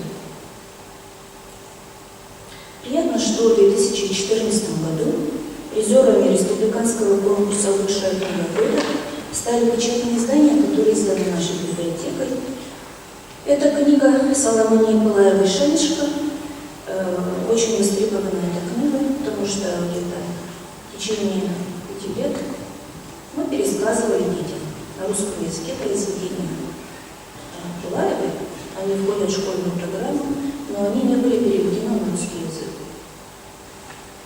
Когда мы вместе с ней перевели эти сказки на русский язык, Союз писателей очень быстро издал эту книгу, и вот сейчас она у нас есть. Сейчас мы перевели сказки и рассказы Зои Ивановны Роговой, второй книги тоже только на русском языке. И Союз писателей одобрил переводы. Надеемся, что они издадут эту книгу тоже. Ну и вот призером тоже «Лучшая детская книга» в 2014 году стал сборник детского литературного творчества «Ночь кошку», который тоже было издано при поддержке Финляндии. Кроме того, библиотека Машака практикует проведение лабораторий по актуальным темам библиотечной работы, в том числе и по краеведению. Очень много лет уже эти лаборатории методическим отделом. Но более мощно мы стали работать уже вот с этой творческой лабораторией, именно по форме языку, литературе и академии. Эта форма повышения квалификации очень понравилась нашим коллегам, потому что она предполагает обмен опытом работы по одному из направлений библиотечной работы и изучение каких-то находок, новых ученых краеведов, педагогов, специалистов музея. Это такая комплексная творческая лаборатория, в которой участвует очень много разных представителей, не только библиотекарей. С 2009 по 2016 год при поддержке Министерства культуры, туризма и архивного отдела Республики Коми было организовано 5 краеведческих лабораторий. На базе Маршаковки учреждения культуры и образования Сыктывкара, Сысольского, Паркеровского, Усть-Кулумского, Прилукского, Сыктывдинского и Кагарловского района. В лабораториях приняли участие более 200 библиотекарей. На каждой почти лаборатории принимала участие специалист Министерства национальной политики Светлана Козулина, наши писатели, молодые авторы, исследователи, специалисты музеев культурных центров и педагоги. Ну и, конечно же, для реализации проектов по проведению лаборатории активное участие приняли наши коллеги, специалисты библиотек Республики. Я уже сказала, на базе каких муниципальных библиотек, в каких районах проходили эти лаборатории. И кроме того, участникам лаборатории очень понравилось то, что они побывали в десятках центров культуры, музеях и исторических местах названных районов. Библиотека благодарит за активное участие в реализации проектов по организации лабораторий всех специалистов муниципальной библиотеки. В лице руководительницы Марии Алексеевны Шаговоткиновой, Светланы Аркадьевны Челпановой, Карины Егоровны Пашниной, Елены Павловны Розовой, Татьяны Альбертовны Крутовой, Татьяны Борисовны Мурковской. Это вот такие фрагменты наших лабораторий. Огромное вам спасибо. Участники лаборатории побывали в уголках Коми земли, где родились писатели Иван Куратов и Нина Куратов, Василий Бутмин, Виктор Савин, Владимир Шевяев, Иван Торов, Иван Белых, Амания Размысла и Александра Мишарина.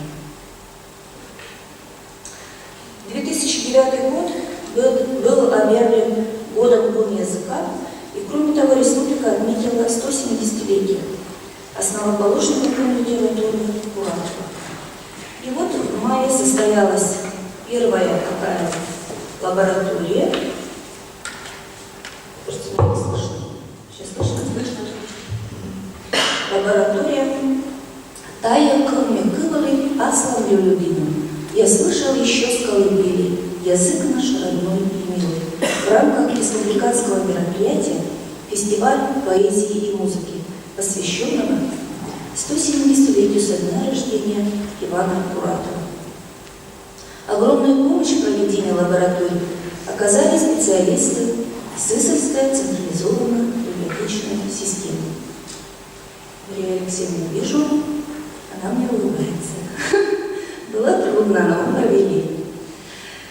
Темой лаборатории стало обсуждение вопросов возрождения интереса молодого поколения к творческому наследию Ивана Куратова, детских, умных и финно-угорских писателей. Первый день участники лаборатории занимались в библиотеке Маршака, затем побывали на экскурсии в литературно-мемориальном музее Ивана Куратова. 28 мая был сделан выезд в Сысольский район. Участники лаборатории побывали на родине Ивана Куратова, в селе Куратово, музее литературных героев Ивана Куратова, почтили память о матери поэта Екатерине Куратовой у памятного знака на месте ее погребения в селе Чукло. В селе Визенко состоялись экскурсии в детскую библиотеку, Центральную библиотеку имени Куратова и Куратовский сельский филиал Сысольской ЦБС. И очень много впечатлений осталось. посещения Музея истории и культуры Сызранского района. В 2010 году Есть перевод.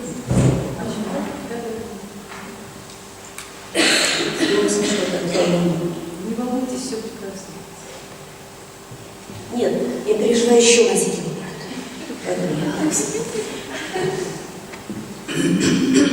В мае 2010 года, год своего 75-летнего юбилея, Маршаковка при поддержке Министерства национальной политики провела творческую лабораторию на языке предков.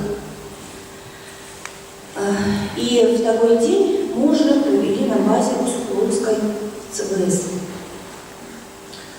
Участники лаборатории побывали в селах Усть-Кулым, Ульяново и Кужба. Состоялись экскурсии в Центральную библиотеку, Центр общественного доступа к ресурсам президентской библиотеки, детскую библиотеку и библиотеку филиала села Кужба. Состоялась экскурсия по Троицко-Степановскому Ульяновскому монастырю в селе Ульяново. В 2012 году Маршаковка провела лабораторию «Кылмыми Чорни Таганова. Язык звучания живет», посвященную 640-летию со дня возникновения хода письменности. Целью лаборатории было обобщение лучшего опыта работы библиотек по продвижению языка, творческого наследия финно-угорских писателей. По традиции, первый день мы снова провели в библиотеке Маршака, и во второй половине дня уже посетили Центр культурных инициатив «Югор» и Финно-Угорский культурный центр Российской Федерации. Второй день мы выезжали в Каркерос, Немкино и Большевик Каркеросского района. Состоялась очень интересная автобусная экскурсия, там, где Вишера, Лычик да Лукчев, по Каркеросской земле. Посетили литературный музей Виктора Савина в селе Немкино. В селе Большелук познакомились с опытом работы Большелукского филиала Каркеросской ЦВС и средней общеобразовательной школы села Большелук. Специалисты библиотеки имени Лебедева и детской библиотеки провели презентацию электронной энциклопедии по земле Каркеросской и библиотечного проекта «Отборный полгороде». Я хочу сказать, что каждая лаборатория, когда мы ее проводили, мы делали какой-то вывод. И коллеги вносили какие-то предложения, которые мы старались выполнить уже во время следующей лаборатории. Ну, все это вы найдете в сборниках лаборатории, я их тоже скинула сюда в папку. Можно будет это очень посмотреть, если вам интересно. Следующая лаборатория состоялась в апреле 2014 года при помощи Прилуцкой межпоселенческой ЦПС.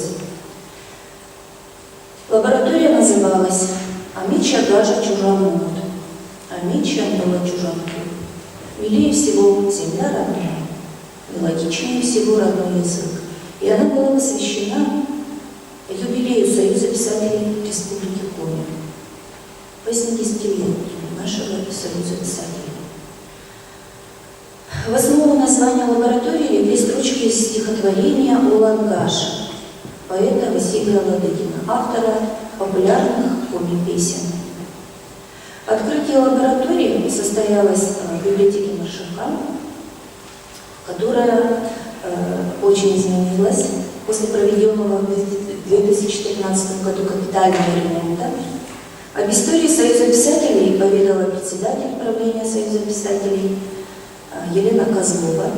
А во второй половине дня мы сходили на экскурсию в очень интересный самобытный центр. Центр народной культуры Коми-Иженцев, Ижера, где участники послушали песни, былички, прибаутки народа Юготаса в исполнении артиста Василия Рочева и Степана Семяшкина. Познакомились с экспозициями об истории этого северного народа. Второй день у нас прошел в на Приосской земле.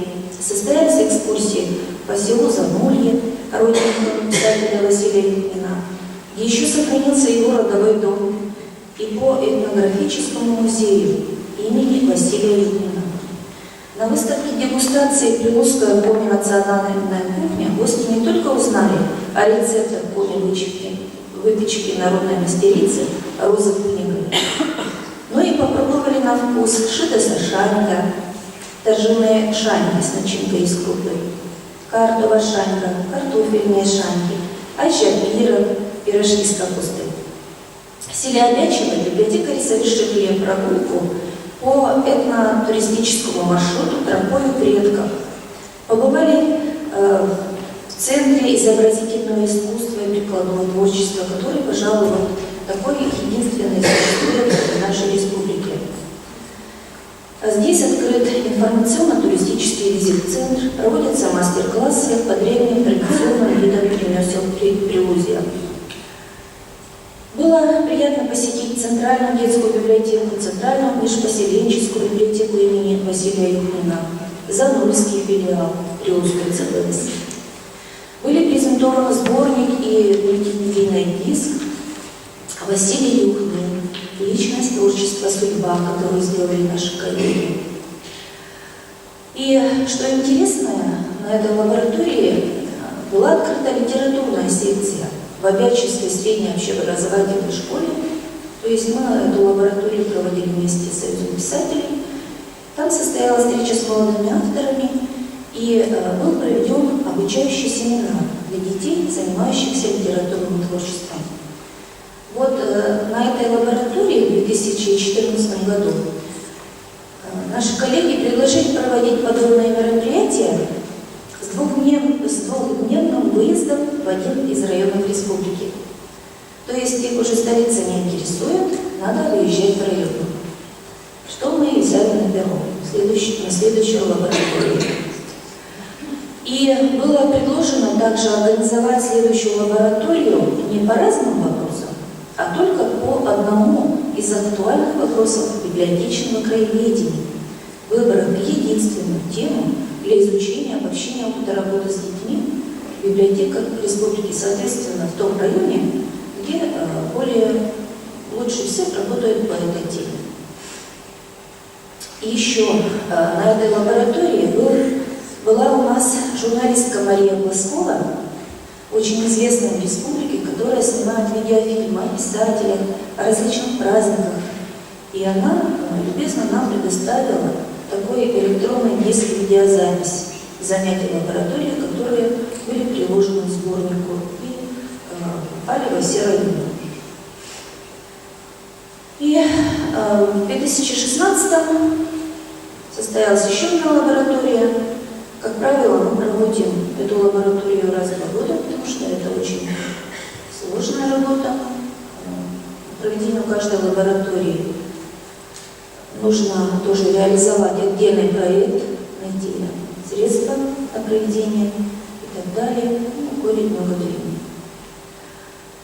Вот. И в 2016 году, тоже в мае, мы провели республиканскую творческую лабораторию «Асмощ, Асгрездощ, Онун».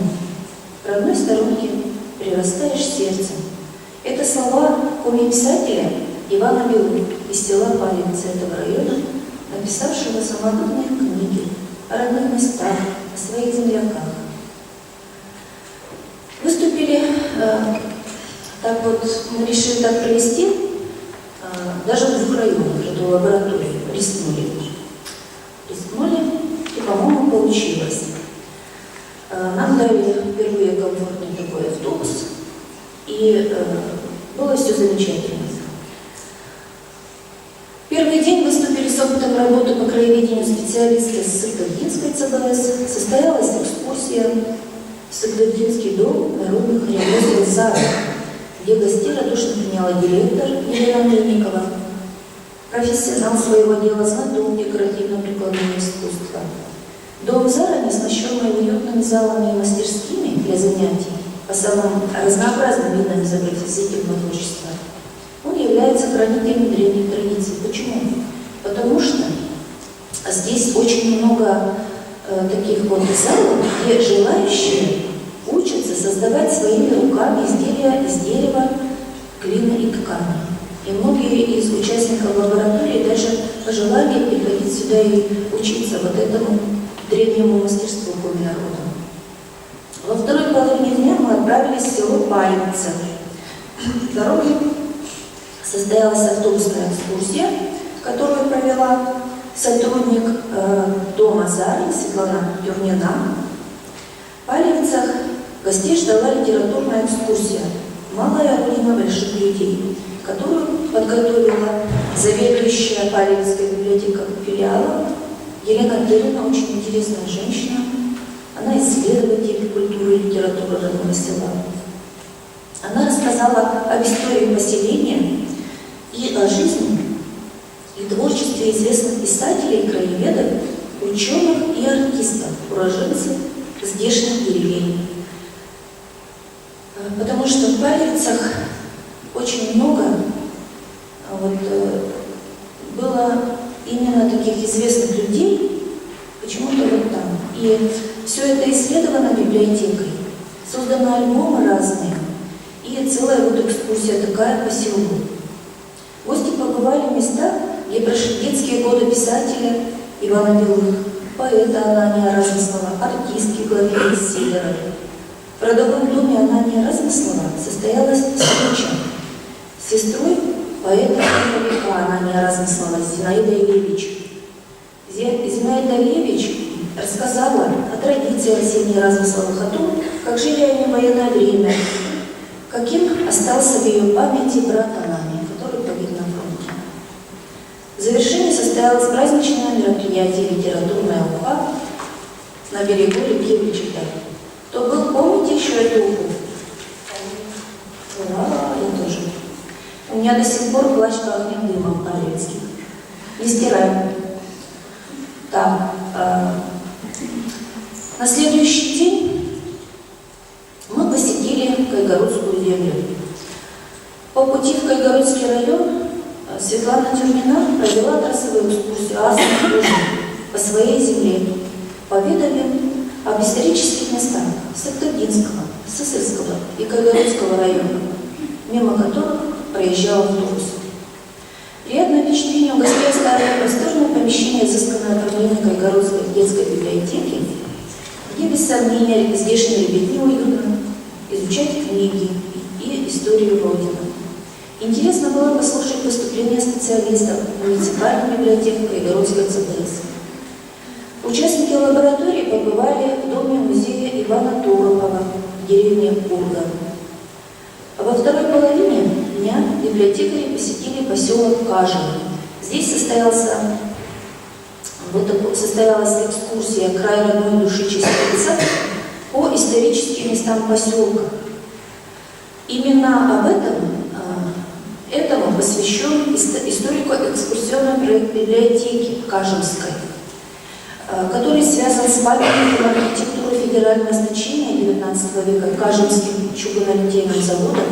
Гости посетили церковь Дмитрия Ростовского XIX века, полюбовались памятником природы живописным прудом и знаменитой Кажемской плотиной. Впечатление, конечно, незабываемое. Был такой хороший день, солнечный, ветреный. Было очень хорошо. А подведение итогов лаборатории с гнезда Щелнов состоялось в местечке Усть-Старчуж в окрестностях поселка Кажа, на лесных полянах святого источника. Вот мы с вами пережили все наши 5 творческих лабораторий заодно, кто ездил вместе с нами по этим интересным уголкам нашей республики. И еще раз я повторю, что мы очень признательны за участие в реализации этих проектов специалистов нашего Министерства культуры, Министерства национальной политики, Института языка, литературы и истории, с которым мы очень тесно сотрудничаем в выпуске всех этих изданий, администрация района, на базе которых прошли занятия, экскурсии и праздника, и, конечно же, нашим дорогим коллегам, которые выступали с опытом работы и которые радушно приняли нас в библиотеках, где они работают. Не будете спрашивать, будет следующая лаборатория. А вот, секрет. Следующая лаборатория у нас будет в следующем, в 2018 году. По работе с дошкольниками вместе с Институтом повышения квалификации, ну там, где педагогов, где работает творческая лаборатория по национальным проблемам воспитания дошкольников. Вместе с ними мы будем проводить на базе Усть-Лумского района 2 дня. Приглашаем только тех, кто владеет конным языком. Спасибо за внимание. Я поняла, что мне лаборатории не видать. Ничего страшного. Дело в том, что там у нас выступление на конном языке. Да. А переводчик, если переводчик, надо 4 дня тогда проводить. Вот не переговорили, а не договорили. Классно, да, классная совершенно история про лабораторию. Я поняла, что очень многие коллеги ваши завидовать будут, да, когда узнают, как это все проводится. Прошу прощения за черствость. Мне не хватило сухого профессионального остатка от этого, да. В итоге всех этих лабораторий, как библиотекари Республики Коми представляют себе дальнейшие направления, куда дальше развиваться. Я поняла про игры, я записала, я буду рассказывать, да, как здорово можно вот это все повернуть для детей, которые играют, повернуть огромный материал культуры вот в эту игровую форму. Есть детишки не такие маленькие, есть постарше, да? Что с ними? Вообще, что сейчас делать с детьми? Вот много же было выступлений очевидно этих, да, вот на этих мероприятиях. К чему пришли? Вот сухой остаток, к чему пришли? Что профессионально решили дальше развивать? Что вместе вы будете делать? Очень здорово, что вот эти лаборатории такие вот, ну этим должны заниматься люди, да, которые много в себя впитывают. Это жутко полезно, это вообще правда завидно.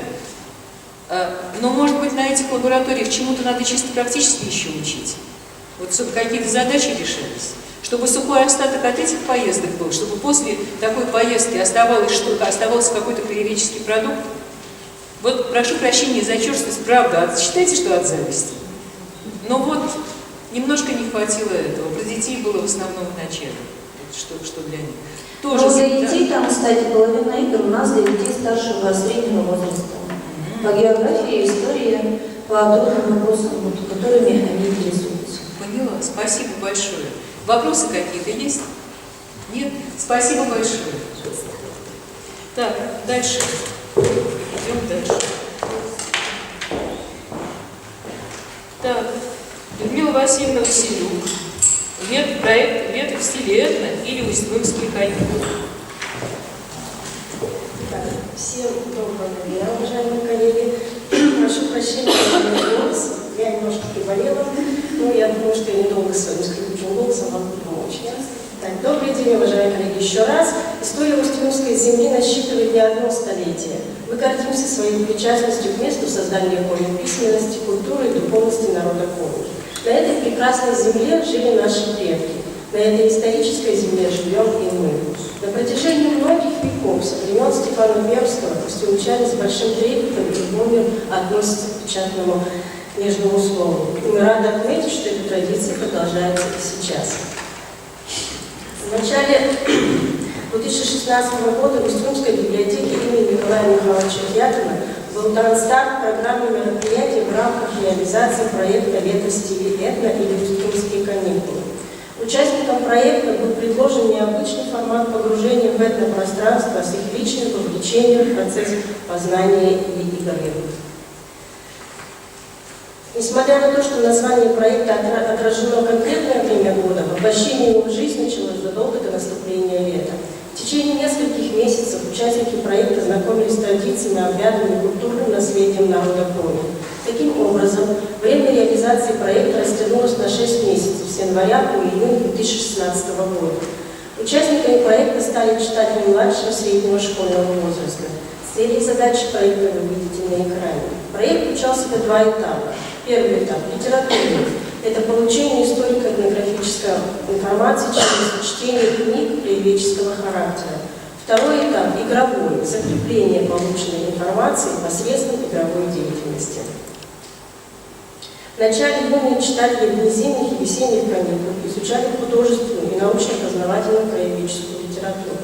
Ребятам было предложено два вида чтения – индивидуальное и коллективное, по двум основным направлениям. Первое направление – это изучение жизни и формы мальчишек и девчонок в далеком прошлом. Второе – знакомство с историей, культурой и традициями усть-лунчан.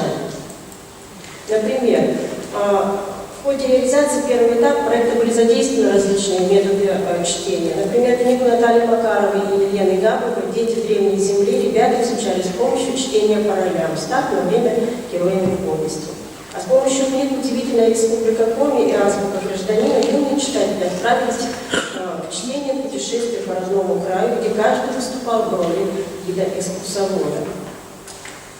Хорошо себя зарекомендовал метод раздельного чтения одного литературного произведения, когда главы книги распределяются среди читателей и после прочтения пересказываются друг другу. Таким образом, ребята прочитали книгу Игоря Жеребцова и Петра Столповского «Рассказы для детей по истории Коми края». Метод поискового чтения представляет собой поиск определенной информации по запросу. Мы оформили запрос в виде стенда с фотографиями. Ребята искали информацию, используя летопись Усть-Лунского района, книгу Владимира Соловьева «Усть-Лунский район в истории населенных пунктов» и другую краеведческую литературу. При реализации второго этапа проекта особое внимание было уделено игровой деятельности. В библиотеке было организовано несколько развлекательно-познавательных мероприятий. Это популярные среди детей игры «Квест Геокэшинг» для младших школьников, а также уникальные своей необычностью уличные этносоревнования по мотивам Коми народных детских игр для старших школьников. Квест по-усть-лунски – это передвижение команд по заданному маршруту. Получив маршрутные листы, ребята отправились на поиски самого исторического места, места, где сосредоточена культурная жизнь села, места, где свидетельства истории бережно хранятся и так далее. Задания на объекты предлагали самые разнообразные, имели конкретную тематику. Усть-Лун современность, Усть-Лун история, Усть-Лун литература и Усть-Лун культура, а также Усть-Лун в деталях. Используя знания, полученные в процессе чтения книг, ребята ответили на множество вопросов по истории, культуре и традициям Коми народа. Игра закончилась в библиотеке, где ребята обсудили мероприятия, поделились впечатлениями и получили заслуженные награды. Не менее интересна была и краеведческая игра «Геокэшинг». В оригинале игра, конечно, сложная, по правилам требуется навигационная система, нам пришлось ее немножко адаптировать под свои возможности. В начале соревнований участникам игры выдали карту передвижения. В ней маршрут поиска тайника был зашифрован фразами шифрами. Определив по фразе местонахождение объекта, ребята выдвигались к нему и выполняли на нем определенные задания.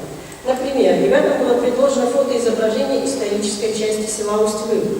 На местах, обозначенных цифрами, расположены памятные знаки, до которых нужно было дойти, выполнить задание и получить определенные координаты тайника. Таким образом, участники игры, следуя по карте передвижения, посетили все знаковые памятные места Усть-Лунской земли. Собрав по объекту все части координат, команды определили местонахождение тайника, которое оказалось буквально под ногами. Вот таким необычным получился у нас геокэш. Он лишний раз напомнил ребятам о том, как много всего интересного и познавательного вокруг, рядом с тобой, в родном селе, надо только захотеть это увидеть. Самым зрелищным и масштабным мероприятием проекта стали этносоревнования «Уличные игры» по мотивам Коми народных детских игр, в которые в свободное время играли деревенские мальчишки и девчонки много лет назад. Такие состязания проводились впервые и вызвали всеобщий интерес. Команды для участия в играх готовили библиотеки филиала Усть-Лунского района. Специально для мероприятия был разработан логотип, который включал в себя изображение солнышка, символ лета, фигурки детей, элементы коми-орнамента. Логотип игр также был изображен на флаге, который был торжественно поднят перед этносоревнованиями. Оформлением игр стали и баннер планшеты с информацией о коми-игр, которые включали в себя стилизованные рисунки и описание правил игры. Разноцветные косынки и шарики, у каждой команды свой цвет, создавали веселое летнее настроение. Все участники серьезно подготовились к играм и продумали свой индивидуальный стиль для команды. Например, у команды села Усть-Лун была единая форма, специально разработанная эмблема, название команды и девиз на коми и русском языках. Кроме атрибутики, был изготовлен реквизит для проведения конкретных коми-игр. Это различные виды бит, закругленные квадратные палочки, кругляши в виде цилиндра и так далее. В состязании принимали участие 6 команд из села Айкино, города Милки, поселка Жешев, поселка Студенец и села Устрово. Это подростки 10-15 лет, в том числе и с инвалидностью. Началось мероприятие с построения команд, приветственных слов организаторов праздника, в которых было сказано. На мой взгляд, очень замечательные слова. Наступила замечательная пора детства каникул. Мы дали вам еще один незабываемый день лета в стиле этно. Затем последовала торжественная церемония поднятия флага, и было дано слово участникам игр, которые представили название, девиз, эмблему своих команд. Состязания были азартными и веселыми. Сначала ребята попробовали свои силы в борьбе на пальцах, перетягивание палки. Далее последовал римский вариант, распространенный в форме игры «Городки». Следующим этапом стали игры в командира, мяч и ямка, различные эстафеты. Ребята не только познакомились с традиционными играми, но и проявили силу, ловкость, физическую здоровье и командную игру. По окончании соревнований состоялась церемония награждения. Победителем игр стала команда Иногордия с «Крепкие крылья» села Устилы. Надо отметить, что этносоревнования уличные игры имеют свое продолжение. Атрибутика или перевид игр пользуется спросом и активно применяется на других площадках. У игр есть шанс стать брендом и трансформироваться в туристический продукт. А еще мы вместе с командой «Крепкие крылья» сняли небольшой видеоролик. Несмотря на внешнюю простоту видеофильма, смысловая нагрузка была серьезная. Это и мастер-класс по ходу старинным играм, пропаганда здорового образа жизни, продвижение книги и чтения, патриотизм и любовь к малой родине. Я сейчас предлагаю вам посмотреть его.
Старинные детские игры разнообразны.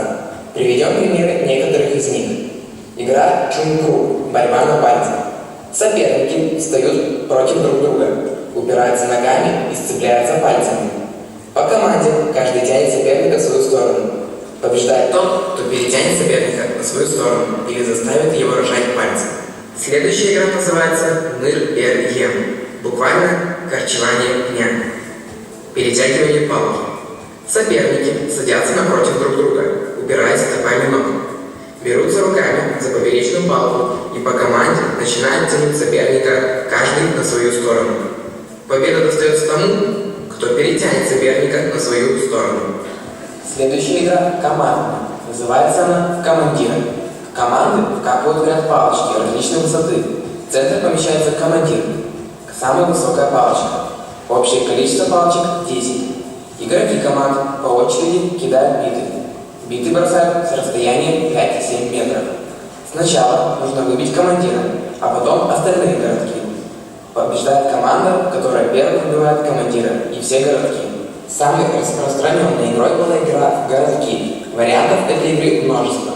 В римских селах и деревнях разыгрывали упрощенный вариант городков. На дорогу ставили круглый цилиндр. Игроки по очереди бросали в этот городок свои битвы, двигая, прогоняя его до определенной черты. Несмотря на то, что римский вариант игры кажется простым, попасть в городок и сдвинуть, прогнать его было непросто. Иногда городок гнали целый километр. Вот так проводили свое свободное время наши сверстники много лет назад. Читайте книги о родном крае, играйте в старинные коми-игры. Собирайте свою команду, соревнуйтесь и побеждайте. Будьте сильными и здоровыми. Любите свою малую родину.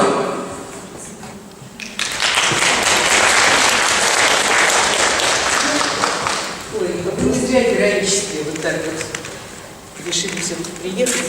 Классно, правда? Потрясающе. Просто я даже не знаю, не то, что обсуждать чего. Спасибо огромное.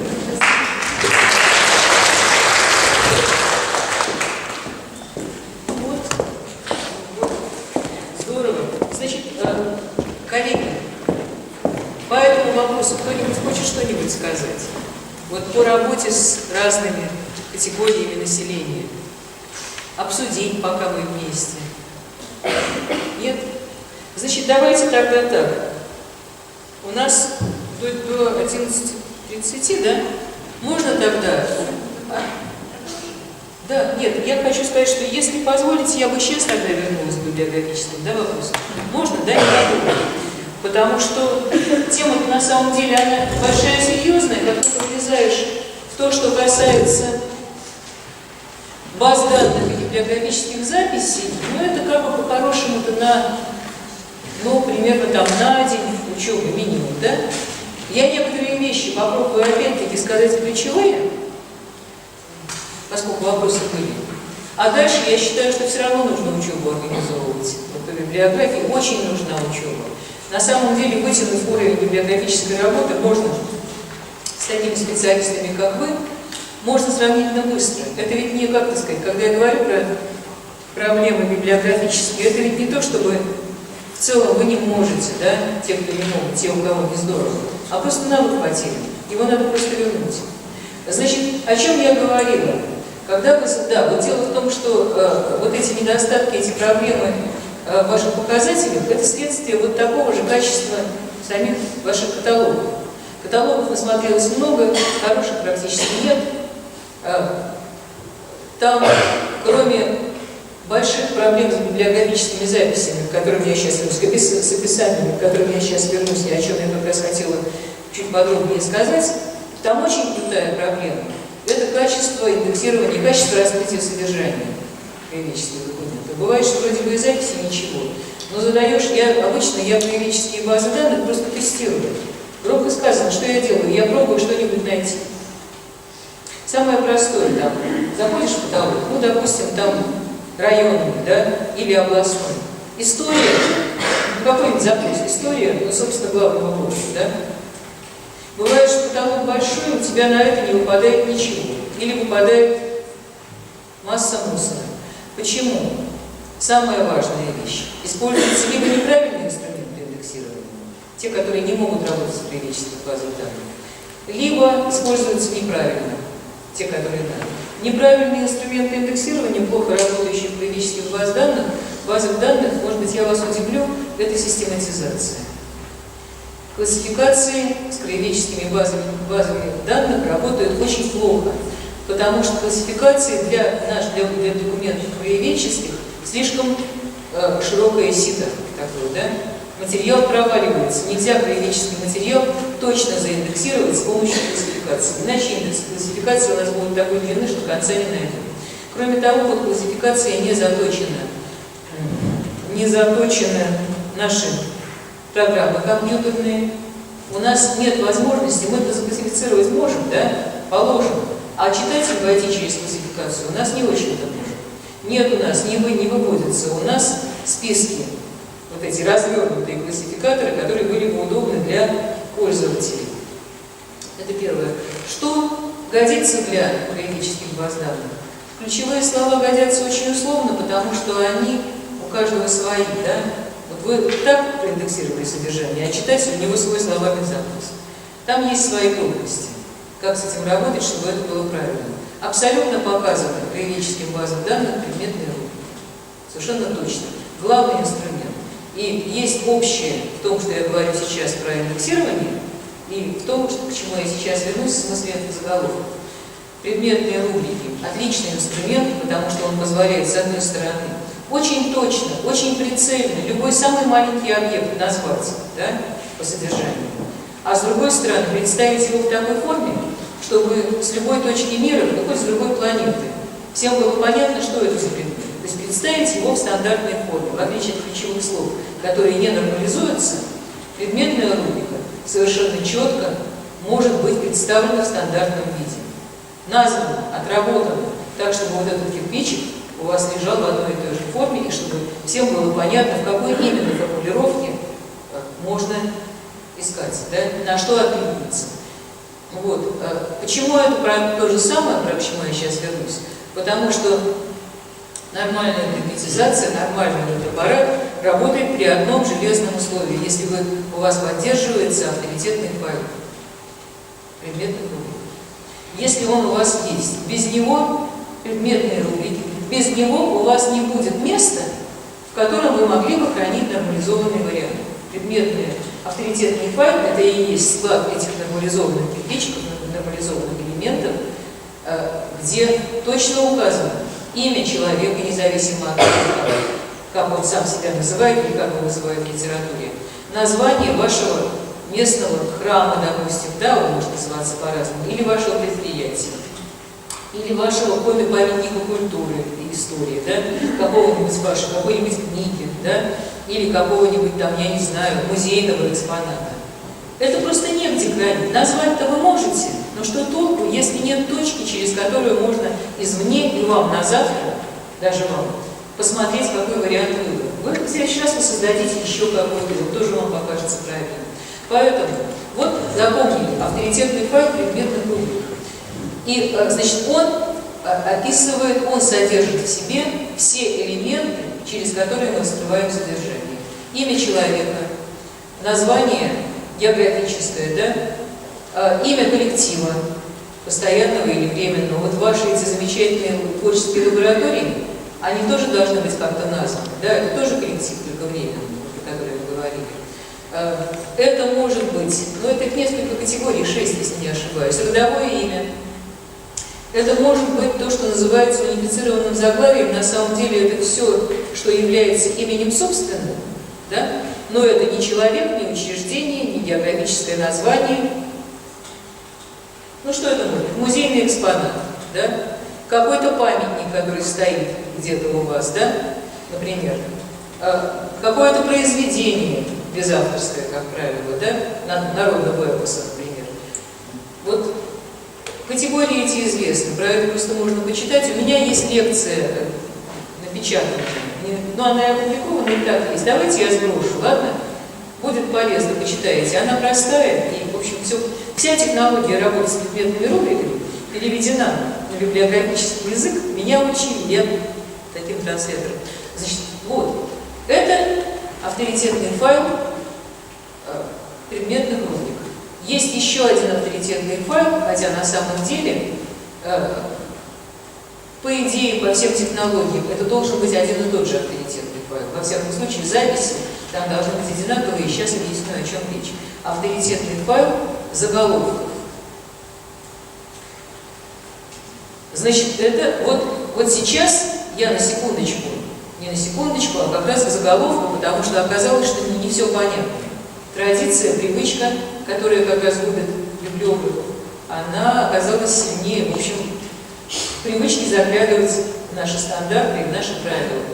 7.80-2000, 7.80-2000 любой уважающий себя профессиональный библиограф должен знать наизусть. Он короткий и очень хороший. Очень хороший ГОСТ. Это ГОСТ на заголовок библиографической записи. Я прошу прощения у тех, кому то, что я сейчас скажу, все давно известно, да? Вы это знаете. Я говорю сейчас для тех, кто, может быть, забыл или не знал некоторые вещи, касающиеся описания. Ошибки, которые я вижу, ваших базах, и то, о чем я говорила, свидетельствует о том, что это не один и не два человека. Итак, простая вещь, чтобы нам быстро подобраться к тому, о чем речь. Из чего состоит библиографическая запись? 3 части. Нет доски, но я и так скажу. 3 части библиографической записи. Часть первая – заголовок библиографической записи. Никогда в жизни он не берется из самого издания. Этот заголовок библиографической записи – это тот опознавательный знак, по которому эту книжку через ее автора, допустим, будут находить в любом концу света. Никогда. То есть этот заголовок абсолютно всегда формулируется библиографом, то есть тем, кто описывает издание, абсолютно всегда. И он не является обязательным элементом. Почему он не является обязательным элементом? Потому что могут быть ситуации в ваших библиографических трудах, когда он в самом деле не нужен. Вот в ваших печатных работах чаще всего. Он нужен в ваших указателях письменных, да? Неважно, как он написан, в электронной среде, уже там в PDF или на бумаге, нужен для чего бывает, скажем, авторский заголовок библиографической записи. Во-первых, для того, чтобы отличить от одного автора от другого, я сейчас скажу, в чем дело, а во-вторых, для того, чтобы организовать материал. Вот в том указателе, про который я так мрачно высказывалась, там он не нужен был, потому что это был один и тот же человек. Да? А вот если бы у нас авторы были разные, то нам надо было бы собрать авторские комплексы, и тогда, чтобы не зависеть от того, в какой форме имени или на каком месте среди 2-3 авторов стоит ваша персона или автор, вот для того, чтобы собрать все имена, правильно всех сгруппировать, вам нужно было бы указывать на первой позиции, а заголовок это первый элемент, указывать автора. Во многих других случаях не требуется. Если вы увидите, откроете Челябинскую энциклопедию, или если вы откроете вообще любые технические указатели, техника, наука, математика, там что угодно, литературные журналы, вы увидите, что заголовок библиографической записи в печатных изданиях там не применяется. Запись начинается совершенно нормально, с заглавия, да? Так вот, значит, первый элемент – библиографическая запись. Второй элемент, а это описание. Это вот то, что часто народ путает. Библиографическая запись, библиографическое описание – совсем разные вещи. Библиографическое описание, вот почему у нас, вот я задавала вопрос, почему у нас дважды имя человека, имя автора, мы включаем запись. Библиографическое описание – 0 от себя. Вот тут библиограф смиряет свою библиографическую гордыню и слушается документа. Задача библиографического описания максимально точно, до миллиметра, описать, оно так и называется, описание, описать тот документ, который я сейчас вижу. Более того, во многих случаях описать тот экземпляр, который я вижу, потому что мне приходится работать со старыми изданиями, с 20-х годов редко, скорее в поисках, а как библиограф. Я библиограф в этом смысле 19-го, начала 20 века, там мои случаи, с которыми я как библиограф работаю. Очень часто, обратите внимание, просто вам вдруг это пригодится, бывают экземплярные различия в одном и том же названии. Если вы делаете серьезную библиографию, вот что вижу, то пою. Вот представьте себе, что книжка эта ваша или статья, что она вас о чем-то просит. Она сама говорить не умеет, она о себе ничего сообщить не умеет. Она говорит: опиши меня такой, какая я есть. Я глупая, у меня автор плохо указан, да? Я там еще какая-нибудь. Ну ты вот меня опиши. Ваша задача максимально точно описать ее и в том числе указать автора ровно в той форме, в какой он в издании. Ровно в той. Вам не нравится, что у него сначала инициалы там, или один инициал, а потом фамилия. Вам хочется все сделать наоборот? Нет. Строго так, как в издании. Масса бывает ситуаций, когда это неудобно. Когда чем-то пнешься, думая про издателя или самого автора. Да? Формы подписи бывают разные. Вы, допустим, видите там грамматическую ошибку. Ну, просто допустили, да, я не знаю, там. Боратынский, старая норма написания, да, фамилии. А вы знаете, что он Баратынский. Я не знаю, просто опечатка. Вы сдержитесь от того, чтобы тут поправить. Здесь руки прочь от описания. Ничего не поправляю, как есть. Если вы видите ошибку, максимум, что вы можете сделать, есть старое хорошее правило, вы рядом с написанием неправильной фамилии открываете квадратную скобочку, ставите восклицательный знак и тут же ее закрываете. Понятно? Вот этот знак означает, переводя на русский язык, экономный вариант выражения, именно так. В издании именно так. Все бывает. Вы можете неправильно понять, что за автор. Вы ошиблись. Но вот точно передать издание, вот во всех его особенностях. Посчитать его странички, ровно так, как здесь. Если вы увидели сбой в пагинации, вы пишете так, как там, и отмечаете, что там сбой в пагинации, что вот после там, страницы 19 почему-то идет 21. Читать надо внимательно, упаси Бог, на последнюю страничку просто заглянуть. Библиографическое описание – это серьезный труд, требующий максимального занудства. Максимального точно знаю, что ничего нельзя переписать. Все нужно проверять постранично. Все нужно проверять. А вот теперь смотрите, если у нас библиографическая запись и вообще наши правила описания, кому-то они не нравятся, я хочу сказать, они умные.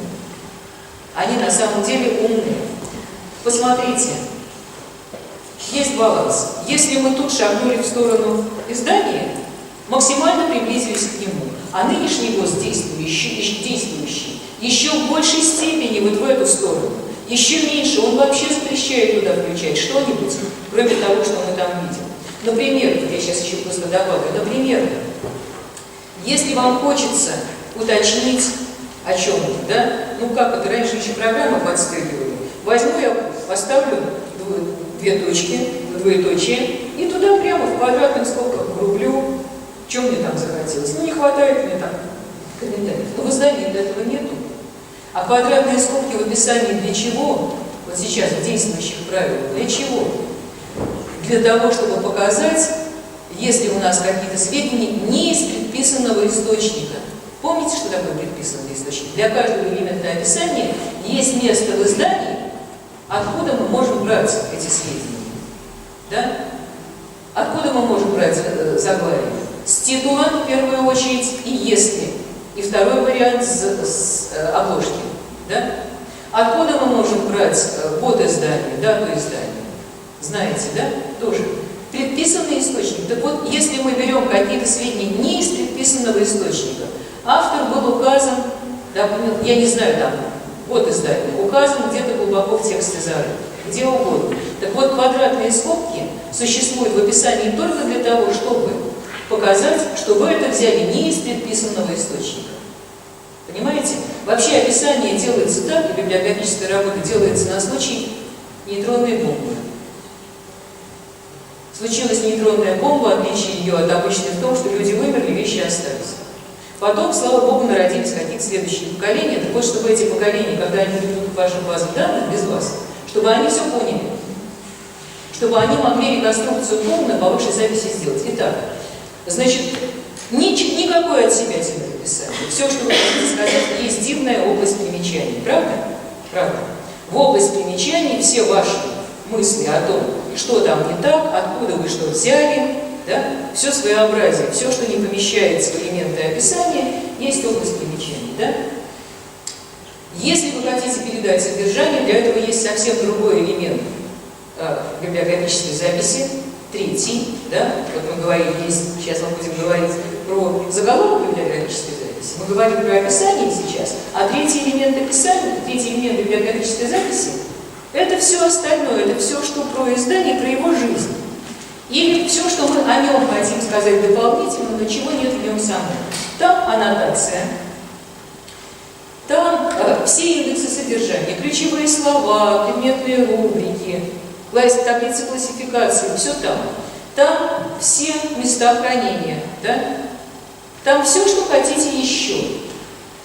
Вот все, что мы могли бы сказать, отвернувшись от издания, мы с ним закончим.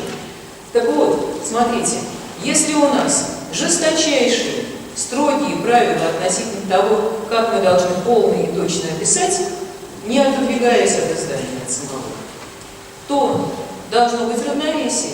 Мы описали прицельно точно, и у нас в этой книжке автор Боратынский, а у той Баратовский. Где мы их сведем? Чтобы какой-нибудь из Южной Африки, или какой-нибудь эскимос, да, или какой-нибудь марсианин собрал всех баратынских вместе и запутался. Вот этой цели служит заголовок библиографической записи. В заголовке библиографической записи мы приводим имя автора, неважно кто это, или там какая-то другая форма заголовка, в том единственном правильном варианте, в котором он должен быть. Смотрите, эта библиографическая работа, с одной стороны, сложная, а с другой стороны, она, вот это как раз библиографы могут. Самые умные библиотеки, библиографы. Что надо сделать? Вот у вас этот, ну, Баратынский тут очевидно, да? Какая-нибудь вот эта вот барышня, не знаю, может, тетенька, которую я называла, да? Как ее фамилия? Вы ее знаете, наверное, да? Анна Сивкова. Да, Сивкова. Анна Сивкова. Вот у вас в издании она или в этой статье. А Сивкова. И вы устанавливаете, что же это за А Сивкова. Если вы ее знаете, вот в любом случае, знаете, не знаете, вам надо ее, для нее создать на нее навсегда. При жизни и после. Пока она пишет, пока она есть в каталоге, открылась, создать на нее ее авторитетную запись. Что вы делаете? Авторитетная запись – это работа авторитетного файла. Авторитетная запись – это то, из чего состоит авторитетный файл. Вот там откроется такое вот окошечко, в котором начальный элемент ввода на имя. Сивкова. Дальше краткая форма имени. А, Н, допустим, вы установили, что Анна Николаевна, да? Сначала вообще не А. Потом вас попросят сказать, а полная форма имени. И вы будете стараться ее установить, да, Анна, да, допустим, вы знаете. Если вы установили второй инициал, да, значит, это будет там АР, а здесь, туда вы пишете все, что вы узнали по справочникам, позвонив в редакцию газеты, позвонив этой Сивковой, да, поговорив. Дальше там будут, кто она, по профессии кто? Журналистка, да, и так далее. Там несколько полей, короткий набор полей, да, годы жизни. Будет 300-е поле, в котором вы напишете все, что вы считаете необходимым про нее сказать. Я еще скажу, если у меня будет к этому еще несколько минут. Хотелось бы хотя бы главное. Так вот, всю вашу работу по тому, чтобы понять, которая это Сивкова, чтобы ее добить до полной нормы, чтобы запомнить все это, вы делаете в авторитетной записи. И у вас есть возможность решить дальше, вот когда вы выводите это в свой каталог, а потом отсюда будете брать свои указатели. Какую форму имени вы выберете в каждом конкретном случае? Вот в закромах Родины у вас лежит Сивкова, А.Н., Анна Николаевна, журналистка, год рождения, да, дай Бог ей здоровья. И дальше еще примечание про нее, к ним вернусь, если захотите. А в указатель пойдет та форма, которую вы выберете. Допустим, вам достаточно А.Н. И тогда это будет АН. Но тогда, ребята, для всех записей в этом указателе и для всех записей в этой базе это будут два инициала. Не один, а два. Не может быть такого, чтобы эту барышню мы сделали так, а другого человека не уважили, оставили с одним инициалом. Это ваша работа добить вот эти сведения до максимума. И это то, зачем к вам пойдут отовсюду. Вот то, что позарез, чего позарез не хватает, не нужно библиографам из других библиотек. Только вы это знаете.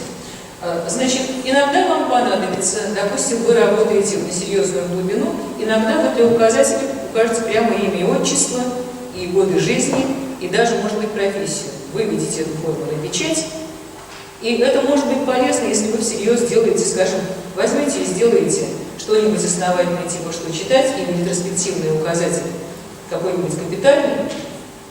Ну вот вам пример, не могу удержаться. Якутия. Вопрос о том, какие можно делать указатели капитальные. Якутия, Сунтарский улус. Улус – это наш район, да? Около 1000 километров от Якутска, от других городов. Библиотека делает указатель, сделала. Она сделала, по-моему, в 2007, что ли, году или 2008. Сунтарский улус в печати. За 300 лет свой район они показали. За 300 лет. 2500 записей. С привлечением архивных материалов. Делали сами. Несколько лет делали сами. Вот там может возникнуть необходимость, чтобы сразу было понятно, кто писал про район, да? Не прятать эту информацию, результат серьезной работы. Вот там фамилия, имя, отчество, год жизни спокойно могут понадобиться. В серьезных указателях форма вывода имени может быть другой. Значит, совсем еще несколько слов.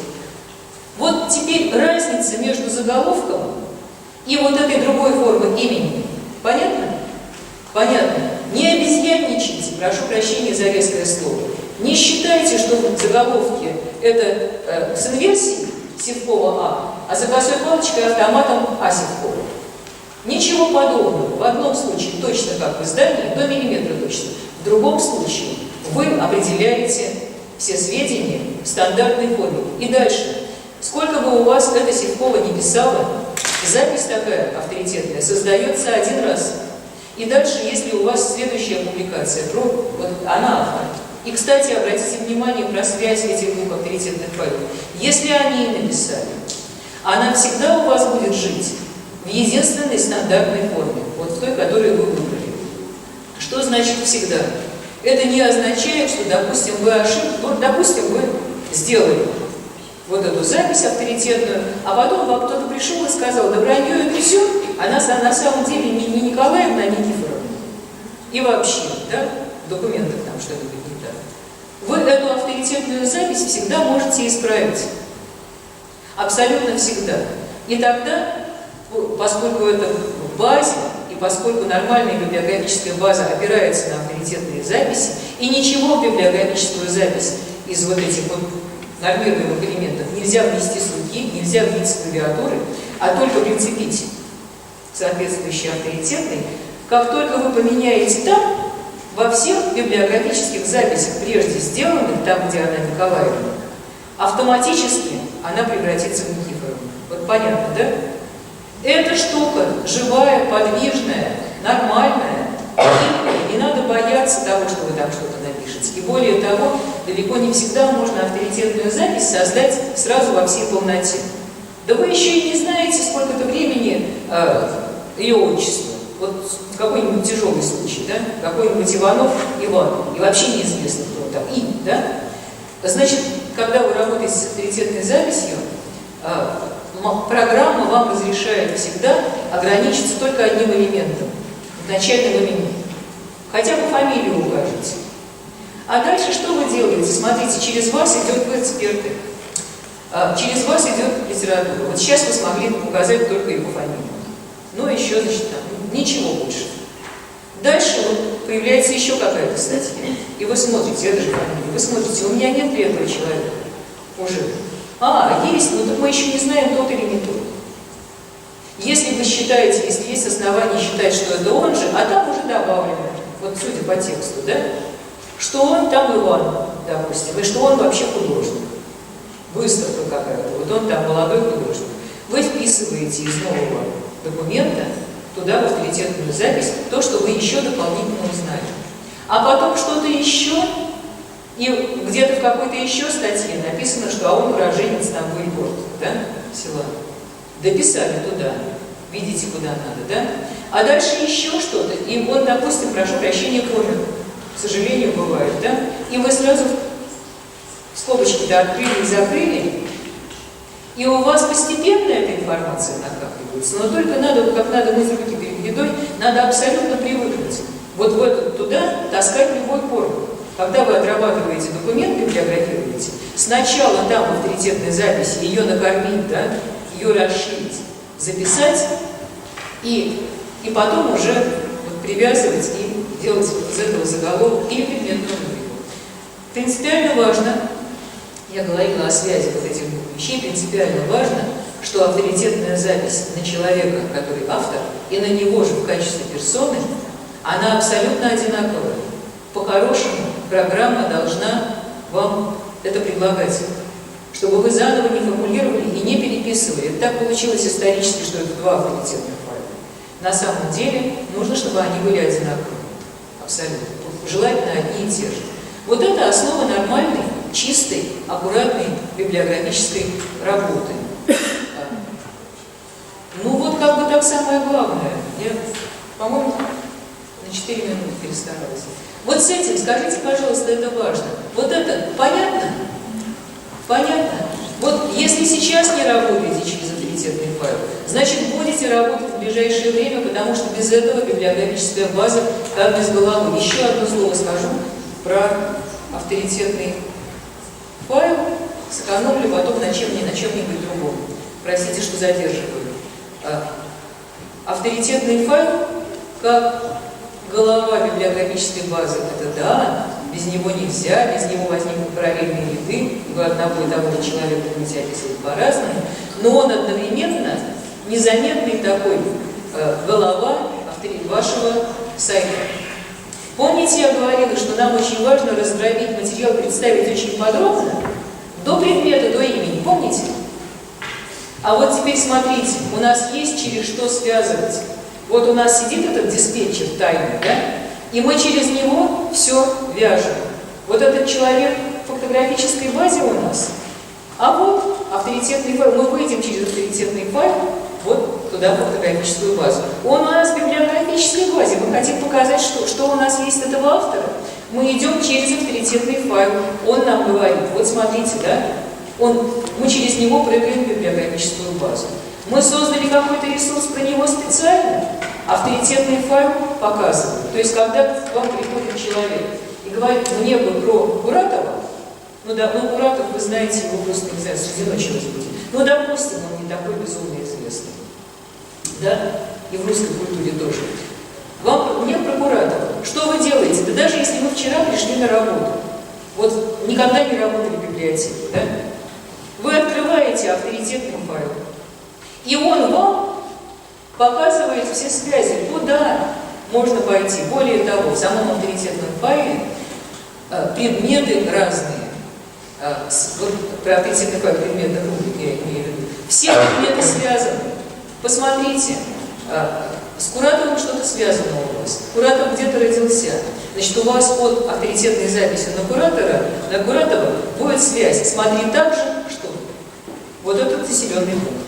Куратов, смотри так же, какое-то его произведение, да? Куратов, смотри так же, он где-то учился в какой-то школе. Значит, на эту школу. Это будет взаимная связь. Когда про школу вы встанете, и он вам авторитетной запись скажет, смотри так же, Куратов. Так он там чего? Он имеет к этому отношение? Это накапливается. И поэтому авторитетный файл работает как навигатор для вас в первую очередь. Если он открыт для пользователей, понятно, какого это качества навигация, да? Но он для вас работает. Вы не обязаны все помнить, держать в голове. Да? Авторитетный файл показывает все связи. А 300-е поле, справочное поле, вы пока не обязаны, если не работаете с этим, можете не знать номера полей, 300-е поле, а вот там что вы делаете? Это делают только краеведы на самом деле. Мы давно об этом договорились. А вы там комментируете эти связи. Что в 300-м поле, это поле примечаний, вы пишете. Вы пишете, почему он обосновываете, очень коротко, почему этот субъект или этот предмет в вашей базе появился. Что в нем местного? Если только это не очевидно из его названия. Вот персона. Значит, вы пишете Куратов и уроженец такого-то места, да, вашего, чтобы понятно было, почему вообще он сюда попал. Или там местный, писатель местный, какой конкретно. Смотри, также обосновать. Да, и вы обосновываете связи с другими предметами. Вот почему вы написали, смотри, также там, я не знаю, село Выльгород. А там пишите коротко, Куратов и родился в селе Выльгород. Почему у вас связь, смотри, также там с таким-то учебным заведением? Учился там. Почему у него связь с издательством каким-нибудь местным? Печатался в этом издательстве. А там, где у вас издательство, школа и так далее, у вас точно так же будет мотивировано. Почему связь с Куратовым? Да потому что он учится. Встречно. Самое главное, я вам про авторитетный файл сказала. Без авторитетного файла грамотно ни одна библиографическая база работать не будет. И сайт у вас потеряет вот эту самую головушку, вот этого, я не знаю кого, жандарма или кого, который вас все связывает и не дает разбежаться, и по которому поиск. Спасибо. Вот с этим, надеюсь, что чуть-чуть стало понятнее, чего я хотела. Сейчас тогда у нас перерыв, да? Нет перерыва? Тогда отлично. Тогда сейчас, извините, я очечки. Все. Тогда поехали в следующую тему. Я попробую на чем-нибудь сэкономить. Итак, вот сейчас, то, что я буду рассказывать сейчас по этой теме, коллеги, вы вообще-то записываете, потому что тут презентации вот в этой части сейчас не будет. Я хотела бы, мне не лень было сделать презентацию, но я хотела бы, чтобы это было скорее понятно, чтобы вы слушали внимательно, а не разглядывали презентацию. Значит, мы с вами уже говорили в первый день, и вообще не устану повторять, что для библиотек вашего класса, вашего уровня, музейная деятельность, музейно-архивная работа не просто элемент работы, а вы увидите, те, кто этим еще серьезно не занимался, а те, кто занимается, не дадут соврать, что она будет расти опережающими темпами. Книг издается все меньше, на самом деле, краеведческих, во всяком случае, их количество не растет. Прессу при серьезном отборе вы будете расписывать меньше, качественнее за этот счет, кстати, да? Лучше, у вас больше времени будет на одну запись приходиться. Вот, но меньше. А вот архивные материалы и музейные материалы у вас будут перерастать, чем лучше вы будете работать, тем больше вам будут нести. Вижу по очень многим регионам, по очень многим библиотекам, музеи растут, и особенно архивы растут быстро, число единиц. Даже в хорошо работающем филиале измеряется тысячами, не сотнями, тысячами. Я не имею в виду, не пугайтесь, не обязательно это 1000 прялок, да, или 1000, там, я не знаю, чего, утюгов, или касок, да. Это могут быть предметы не очень большие. Конечно, больше всего будет доля именно архивной части, но все равно библиотека, которая начинает работать правильно в этом направлении, быстро становится музеем и архивом в полный рост, по-настоящему. Поэтому я прежде всего скажу о статусе. Мы сейчас очень настроились на то, чтобы поменять, чтобы дать возможность, кто мы такие, чтобы менять, дать возможность библиотекам поменять свой статус, чтобы библиотеки вашего уровня становились библиотеками-музеями. Или, что еще лучше, чтобы получили новый статус краеведческого информационного центра. Библиотека-краеведческий информационный центр. К этому нет серьезных препятствий. Значит, что касается библиотеки-музея, достаточно внести изменения в устав. И не факт, что ваш учредитель будет этому сопротивляться. Библиотек, музеев очень много. Меньше, чем библиотек, занимающихся музейной архивной деятельностью, да? Но очень много. Значит, наши сотрудники, методисты наши, проводили по требованию дирекции, а я думаю, что наша дирекция, это было еще в 2015 году, что наша дирекция, это не ее инициатива, это сверху было, делали такой аналитический обзор музейной деятельности библиотек, публичных библиотек нашего ведомства, да, ну, только за исключением там федеральных, крупнейших, публичных библиотек Министерства культуры. Значит, у меня этот свод есть, вот. И я хочу сказать, что по данным наших методистов, не нас ангажированных, а этих трезвых ребят, которым краеведение, что там, пляски, для них это одинаково, от 20 до 80% библиотек в разных регионах так или иначе занимаются музейной деятельностью. Так вот, значит, если библиотека этим занимается, очень выгодно статус соответствующий оформить. Я могла бы показать, у меня здесь есть, может быть, не стоит время тратить, так скажем, устав библиотеки музея. Сейчас писателя известного, сейчас одну секундочку. Виктора Астафьева, прошу прощения, не нашла. Виктора Астафьева, в Овсянке, это Красноярский край. Его библиотека, которая стала библиотекой-музеем, там один единственный пункт в уставе говорит о том, что эта библиотека занимается еще и музейной деятельностью, и там и архивной. Вот смотрите, у меня в руках еще один документ. Значит, это опять-таки, спасибо нашим методистам, они держат друга на курсе. Это выписка из базового перечня культуры, кинематографии, архивное дело, туризма, утвержденного Минкультом.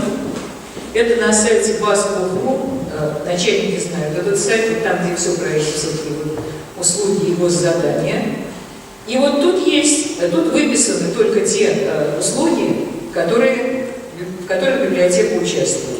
Тут есть у нас библиотечные услуги, библиотечно-библиотечное информационное обслуживание, сохранение физических фондов, библиографическая обработка документов и создание каталогов. И здесь же есть публичный показ музейных предметов, музейных коллекций.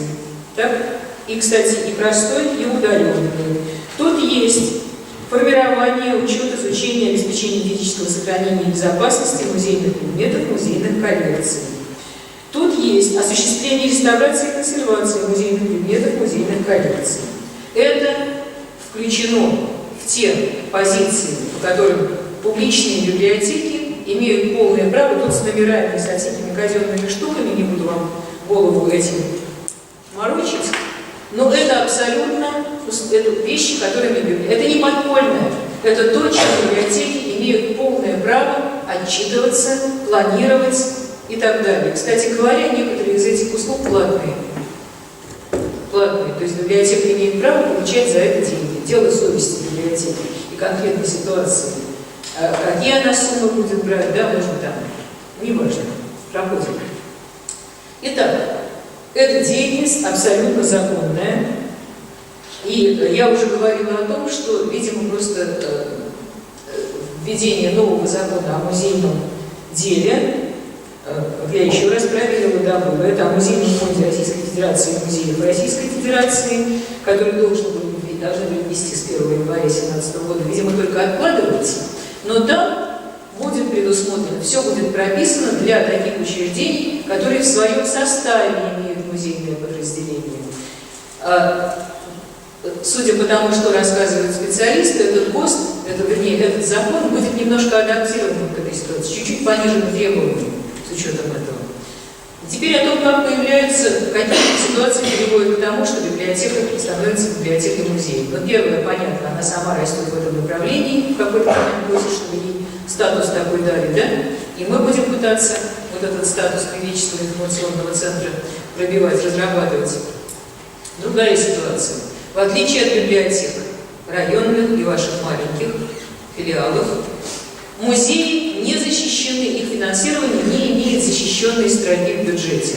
Сейчас происходит не очень хороший процесс, краеведческие музеи во многих случаях ликвидируются. Их не хотят содержать. Значит, когда такая альтернатива возникает, умные начальники, умные руководители района предлагают библиотеке взять под свое крыло, то есть включить вот этот музей, которому грозит выход на улицу, да, и ликвидация всего, в свою структуру. Такие случаи есть. Гаврилов-Янская централизованная библиотечная система Ярославской области, самый яркий пример, зайдите на их сайт и посмотрите. Структурное подразделение, да. В чем особенность музейно-архивной работы, сразу скажу, и музейной работы в библиотеках? Очень интересно. С точки зрения серьезного музея может показаться, что мы маленькие и неинтересные, и фильтры у нас какие-то не такие, не так отбираем. В чем особенность серьезная? Это единственное интегральное учреждение, в котором вот все, что делает библиотека музейно-архивного, теснейшим образом, органически связано со всем остальным. Библиотека никогда не делает ничего только музейного, никогда не делает ничего только библиотечного. Вот у нас есть лекция, я говорила, что в 2012 году у нас специалист хороший, музейщица, старший научный сотрудник Архангельского музея краеведческого, вела мастер-класс по музейной работе. Там все было здорово, кроме одного. Ей казалось, да и многим ее коллегам это кажется, ей казалось, что музей библиотеки нужно отдельную программу его деятельности, отдельную концепцию, отдельно что-то еще. Не надо, коллеги. Музейная работа библиотеки теснейшим образом связана вот с остальной, и поэтому концепцию, если от вас попросят, нужно писать общую, единую концепцию развития центральной библиотеки или концепция развития филиалов, в которой будет показано, как это все взаимодействует. Это не чужеродный элемент, это не соседний зал, в котором ты работаешь там так, а здесь по-другому. Это не две концепции, это одна. Правовые аспекты. Значит, я уже упоминала, когда библиотека работает в музейных формах, она работает строжайшим образом по правилам музея. Все наши фанаберии, мы библиотека, мы не из таковских будем, в сторону встали на музейную позицию, на музейную работу, работаете как музей. И тут я уточню, вы работаете как народный музей. Есть разница между государственными музеями и муниципальными государственными музеями, в смысле музеями, да, официальными, что ли, и народными музеями. Есть вещи, которые государственный музей имеет право делать, а вы нет. Этих вещей очень мало. Например, я, забегая вперед, скажу, что вы не все можете хранить. Вот сейчас я как раз буду говорить о том, да, еще вот извините, по ходу. Библиотека, музей – это высший класс. Если вы пока не чувствуете, что вы доросли до этого, может быть, конечно, краеведческий уголок, так называемый, да, и может быть, как бы оформление интерьеров, да, библиотеки. Это варианты, на самом деле, из которых надо как можно быстрее уходить. Как можно быстрее, потому что если как только вы берете первый себе музейный экспонат, с ним работать надо по-настоящему, его надо хранить надежно.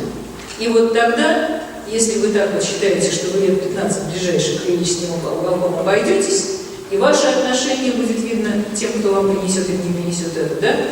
И вы будете считать, что ну это же не музей, я вот тут это свет выключать не буду, пускай это все экспонируется все время, да? Я ушла, пускай свет горит. Или там у меня отдельного помещения нет, ну так и чего, у меня же это так для красоты. Нет. Значит, лучше всего этот этап проходить как можно быстрее и с самого начала работать на вырост, считая, что все по правилам должно быть. Дальше. Что и зачем мы собираем, как формируем состав экспонатов. В больших библиотеках такого почти нет, а особенно из небольших библиотек и в отношении музейных материалов, и в отношении того, что я буду рассказывать про архивы, такая максимальная возможность целенаправленно. Вам будут приносить вещи, и не надо от них отказываться. Я сейчас скажу, в каких случаях принимать нельзя вещи. Вот. Но самое главное, отличие в отношении того, что мы собираем, отличие вашей музейной деятельности от того, что делают большие, маленькие, но настоящие, так, в кавычках, настоящие музеи. Они собирают что-то с высокой планкой отбора, что-то, что имеет точную историческую ценность. Многие предметы они у жителей просто не будут брать. У них свои проблемы с помещениями. Вот это, ну что у нас такое уже есть, или вообще это ничего особенного. А вы собираете это, помните, мы позавчерашний разговор, вы собираете это, вы корешки собираете у людей, даете возможность посадить здесь их корни. Вы собираете предметы, которые приводят к людям. Вы собираете предметы, которые помогают людям здесь укорениться, оставить память о себе. Может быть, такой же утюжок есть в соседнем районе. Но вы его берете, потому что именно этот утюжок, вот с этой щербинкой, да, и с этим не знаю чем, он из какой-то конкретной семьи. И дальше я сразу, опять-таки, забегая вперед, скажу, что вы его и показывать будете так, и в работу будете включать так. Для наших музеев, для ваших музеев предмет ценен не сам по себе, поэтому нам не так важно, какой он там исключительной музейной ценности, а как путь к людям, как возможность запомнить человека и рассказать о нем, даже когда его не будет, уехал, умер, не дай Бог, да? Вы его и продвигать так будете. И поэтому и принимать будете на хранение, и сейчас увидим как, там введена логика. Второе что, да? Я, помните, говорила, что такая шкурная задача капитализации территории, да? Вот повышение ценности территории, чтобы было к чему прислониться.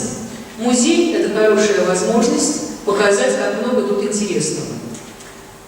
Вот, конечно, вы будете по-своему учитывать, насколько это здорово показывает территорию. Да? Музей – это ощутимая возможность, это ребенку есть куда привести, показать, да? Поэтому распишите, подчеркивая уникальность.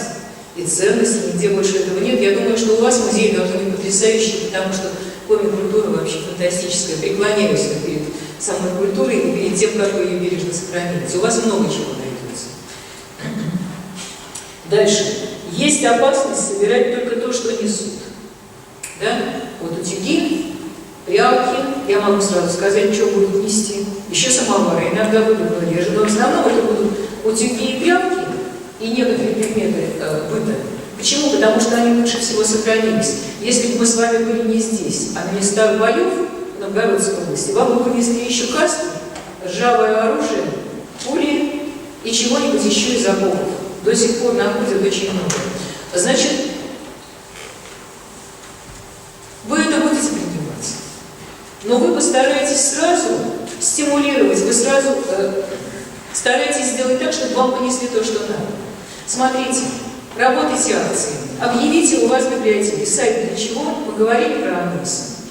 Мы хотим, да, библиотека, готовясь там, я не знаю, к Новому году, мы хотим вспомнить всем вместе, как отмечали Новый год в наших краях. Пожалуйста, у кого остались елочные игрушки, народные какие-то вещи, которые вешали на елку, какие-то предметы праздника, что-то, что готовили, да, формочки для каких-нибудь там, ну не Новый год, какой-то там народный праздник, да, календарь. Принесите, пожалуйста. Мы на выставку, мы вам вернем. А кто-то, может быть, принесет и подарок. Вы запрашиваете то, что вы хотите собрать себе, и то, с чем вы в ближайшее время будете работать. Если вы работаете, в принципе, планово, прошу прощения за советское социалистическое слово, мы про это вчера говорили, то вы представляете себе, что вы будете делать дальше. Какую выставку вы хотите поставить к какому-то, опять-таки, народному обрядовому календарному празднику. Или к Дню Победы, или там, не знаю, к чему еще, к Дню Села. Каждый раз придумывайте задачу и зовите: я хочу вот это. Мы хотим, мы собираем сейчас вот это. И так далее. Экспонат, который вам показался ценным, вы хотели бы еще что-нибудь такое найти. Отрекламируйте, напишите на сайте. Вы знаете, а нам принесли аптечный пузырек. Интересно, может быть, еще у кого-то есть. Смотрите, как интересно, как мы рады, что мы медицину в уезде, земскую, допустим, можем показать. Цепляйтесь за любую возможность позвать к себе тех, у кого есть музейные предметы. Целенаправленно. Тогда у вас сразу нет проблем с выставками. Тогда у вас сразу нет проблем с тем, чтобы это описать, пока это у вас. Пока народ ходит смотрит, а вы описываете эти материалы, фотографируете, в скольких измерениях сможете, да? Копите себе этот материал и делайте из этого продукта. Мы про это уже говорили. Есть предметы, которые принимать нельзя. Две вещи, я уже говорила, в отличие от государственных музеев, есть вещи, которые вы принимать не имеете права, если у вас найдут, ждите беды. Оружие во всех вариантах и боеприпасы. Категорически нет. Если оно какое-нибудь представляет ценность историческую, сразу в музей. Сами в руки не берите, человеку скажите, да? Если, конечно, принесли откуда-то, да, вот совсем вот с помойки дети принесли, откуда-нибудь нашли, да, передавайте. Но у себя не держите ни одного дня, ни одной минуты. Второе. Изделия из драгметаллов. Ни разу, ни одной минуты, никаких. Не принимайте. Опять-таки, Государственный музей может, вы не можете. Вы не можете обеспечить их сохранность. Третье и последнее вот из этого ряда. Государственные награды. Вот с этим больше всего проблем, потому что это очень часто несут. Семья почти закончилась, осталась бабушка, которая уже недолго ей осталась. Она видит хорошую библиотеку, уважительную библиотекаршу. Забери ты у меня, ради Бога, ведь внуки выбросят, или там вообще соседи выбросят, а я вот мой-то вот с войны пришел там с орденом. Не берите, уговорите человека отдать в музей. Если музей вдруг не возьмет, это сдается в военкомат. Бывают ситуации, вот тут беспартийным не говорите, бывают ситуации, когда человек говорит: да нет, ты возьми, но душа болит, возьми. Возьмите. Скажите, что взяли. Но ни в коем случае не экспонируйте, спрячьте куда-нибудь в сейф, чтобы ни одна душа не увидела. Когда этой женщины слабой не будет, или там склероз ее поразит, передадите куда надо. Не храните у себя. Вот только в таких ситуациях, да, чтобы человеку как-то не травмировать, но только прячьте, ни на какую выставку. Сфотографировать, да. Сделать какой-нибудь макет из этого, да, я не знаю, там, до всех сторон, да. Материал вокруг этой фотографии сделать. Расспросить, когда вот что точно нельзя, да, почему. Не берете, ну что вы делаете? Вы расспросите, вы материал с нее соберете весь, да? Вы его-то сохраните про этого орденоносца и про семью, и как она его ждала с войны. По максимуму, в архив это пойдет, но сам предмет не храните. Чего еще нельзя брать? Нельзя брать такие предметы, которые могут повредить другие предметы и ваши книжки. Нельзя брать изделия из шерсти, ткани, органику, дерево, которое поражено жучком каким-нибудь, да? Плесневеющие документы и материалы. Тут пока общие, да? С документами этого же нельзя.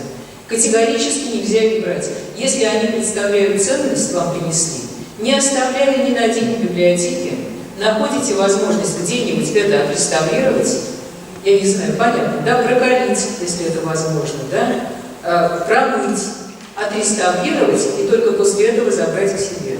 Ни на один день нельзя. Вы рискуете фондами и другими экспонатами. Теперь, как принимать на хранение? Вот я сказала, что в этот момент вы музейщики. Абсолютно все, что попадает к вам на хранение, вот из такого музейного, вы принимаете строжайшим образом по документам. Обратите, пожалуйста, внимание на некоторые вещи. Когда вам вот не имеет значения, передали вам это навсегда или на время, сейчас скажу, разница только в том, какие будут документы. Не имеет значения, вам передал это сам владелец этой вещи или его правопреемник, да? Дети там, я не знаю, кто, внуки. Или это принесла с помойки проходившая жительница, увидела там, я не знаю, альбом фотографий, да? Или какой-то предмет. Шла, ну что ж, валяется такая ценность, заберу.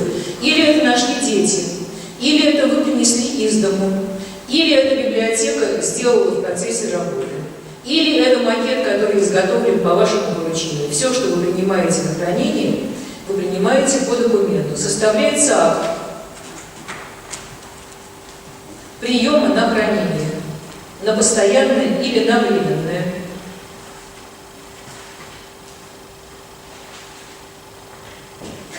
Он простой по форме. У меня он есть, я могу его показать. Значит, этот акт, понятно какой, и составляется договор дарения. У меня он есть, я могу его в электронном виде потом показать. Договор дарения, да? Как правильно дарят? Этот договор, вот смотрите, вот у меня это на одном листочке, и может быть даже сразу видно, что здесь текст весь вписан, да? И оставлено свободное место здесь и здесь. Только вписать. Пожалуйста, не пугайтесь. Нам, собаку съевшим, на библиографических описаниях, на авторитетных файлах, вот то, что музейщики считают трудным, да нам это тьфу. Это очень простые формы. Что туда вписать? Важнее не забыть некоторые вещи по условиям. Значит, когда человек пришел и говорит, я вам это подарю. Отлично. Присядьте, пожалуйста, мы с вами теперь поговорим. Вы должны понять, задать ему вопрос, а на каких условиях вы нам это передаете? Но если покупка, это отдельный разговор, да? Библиотека приобретает договор, это может быть не договор покупки, не договор дарения, а другой, но вот самый частный случай библиотеки чаще всего дарят. На каких условиях? Скажите, пожалуйста, разрешаете ли вы, что вы разрешаете делать с этим материалом? Его можно экспонировать? Вы нам это навсегда передаете? Вот задать вопрос. Дальше. Что обязательно надо спрашивать? Да? Причем это одинаково для любого принесшего. Если это вы принесли сами, то вы сидите и сами с собой рискуя шизофренией, да? Идете такой вот диалог в одной и отдельно взятой голове. Вот, я не знаю, там, Кто-нибудь? Да? Татьяна Альбертовна шла на работу и нашла, я не знаю что, прялку опять-таки, да, чтобы долго. Она пришла и пишет: договор дарения Крутовой Татьяны Альбертовны, библиотеки, в лице директора Крутовой Татьяны Альбертовны. Да? Я Крутова Татьяна Альбертовна доверяю библиотеке. Понятно? Абсолютно вот это вот привычка, это нормально. Это такое документальное мышление директорам нормально. Дальше что надо? Вы вообще чаю предложите человеку, потому что это не на 5 минут. А дальше вы делаете другую бумагу. Вы составляете документ, который, вот рядом с этим, в котором будет история этого предмета. Во-первых, вам надо выяснить. Что вам надо выяснить в разговоре? Кто этот человек, который принес предмет? Он его владелец? Он правопреемник? Он случайный прохожий? То есть, какое отношение этот человек имеет к этому предмету? Записывайте нормальными человеческими словами. Вот здесь нет вот этой формы, да? Вы просто его расспрашиваете и записываете то, что он вам скажет. Дальше. Это вообще важно еще в отношении вот как бы вот этих всех формальностей. Человек имел право, потому что возможна ситуация. Извините, украли. И вы должны со слов, вы не сможете в этот момент его проверить. Вы фиксируете то, что он вам сообщил. Если украл, это дальше дело совсем других ребят в погонах, да? И без погон. Выясните. Но ваша совесть чиста. Вы спросили и расспросили. Дальше. Что он знает про этот предмет? Все, что он знает, что это такое, по его мнению. Это альбом фотографий. Это альбом фотографий, который в нашей семье хранится там столько-то лет. Бабушка вот когда-то вот ей подарили этот альбом, обклеивали фотографии, потом, да, мы его привезли с нашей исторической родины в Коми-край, когда вот сослали, да, успели захватить. Про сам предмет до последней точки вытягиваете, можно еще чай, но вытягиваете, пока все не расскажет человек, что он знает, а кто там изображен. А помните, я говорила, как важно выяснить время фотографии, да? Вообще время, хронологию. И дальше, вот это вот в связи с этим, что это за предмет, вы уже увидели, да, здесь дальше. Бытование этого предмета. Как он жил в семье? Что с ним в семье связано? Вот про это просто клинически глубокое интервью. Расскажите все вокруг этого. Фотография висела на стенке в избе, а изба какая была? Большая, пятистенная. Вот что там рядом еще было, какие материалы? Никогда лишнего не будет. Вот ничего лишнего не будет. Вы потом это в работе 1000 раз себя похвалите, если вас спросите. Спрашиваете человека, можно ли его, вот о том, что он этот предмет вам передал, публично сообщить. Можно ли, разрешает ли он, бывает по-разному, поблагодарить его на сайте или в издании, вообще упомянуть. Бывает по-разному. Бывают коллекционеры, которые вам что-то подарили, передали, продали, они не хотят, чтобы о них было известно. Бабушка, которая боится, что у нее там придут ограбить. Спросите человека, на каких это вот тоже, в каком смысле условия. Дальше. И если человек разрешает, то, разумеется, мы об этом пишем и благодарим, всячески его рекламируем. Как храним и используем? Храним в соответствии с требованиями сохранности. Какие требования сохранности у нас есть применительно вот к этим вещам? Сейчас расскажу. Да, регистрируйте. Значит, как, извините, вот это я не сказала еще. Какие предметы музейные относятся к двум разным вещам? У вас есть основной фонд, так, основной фонд. Это то, что вы точно будете хранить, это сами предметы, которые, собственно, предназначаются для экспонирования и постоянного хранения. Вы уже решили, да? Значит, в основной фонд записываются подлинные вещественные изобразительные письменные памятники, киноматериалы, фонозаписи, естественно-научные материалы, способные к длительному хранению. Важно. Модели, макеты, точные копии утраченных предметов. Утраченных. А есть еще у вас научно-вспомогательный фонд. Это то, что вам поможет делать выставки, так? Или то, в отношении чего вы не надеетесь на длительное хранение, вы уверены, что не выживет, или то, что вы еще не атрибутировали. Понятно, да? Не можете определиться. Значит, вот что тут записывается в наш вспомогательный фонд. Различные воспроизведения, так? Вот муляжи, макеты, модели, изготовленные для выставок. Не утраченные предметы, которые не вместо утраченных, а просто для экспонирования, да?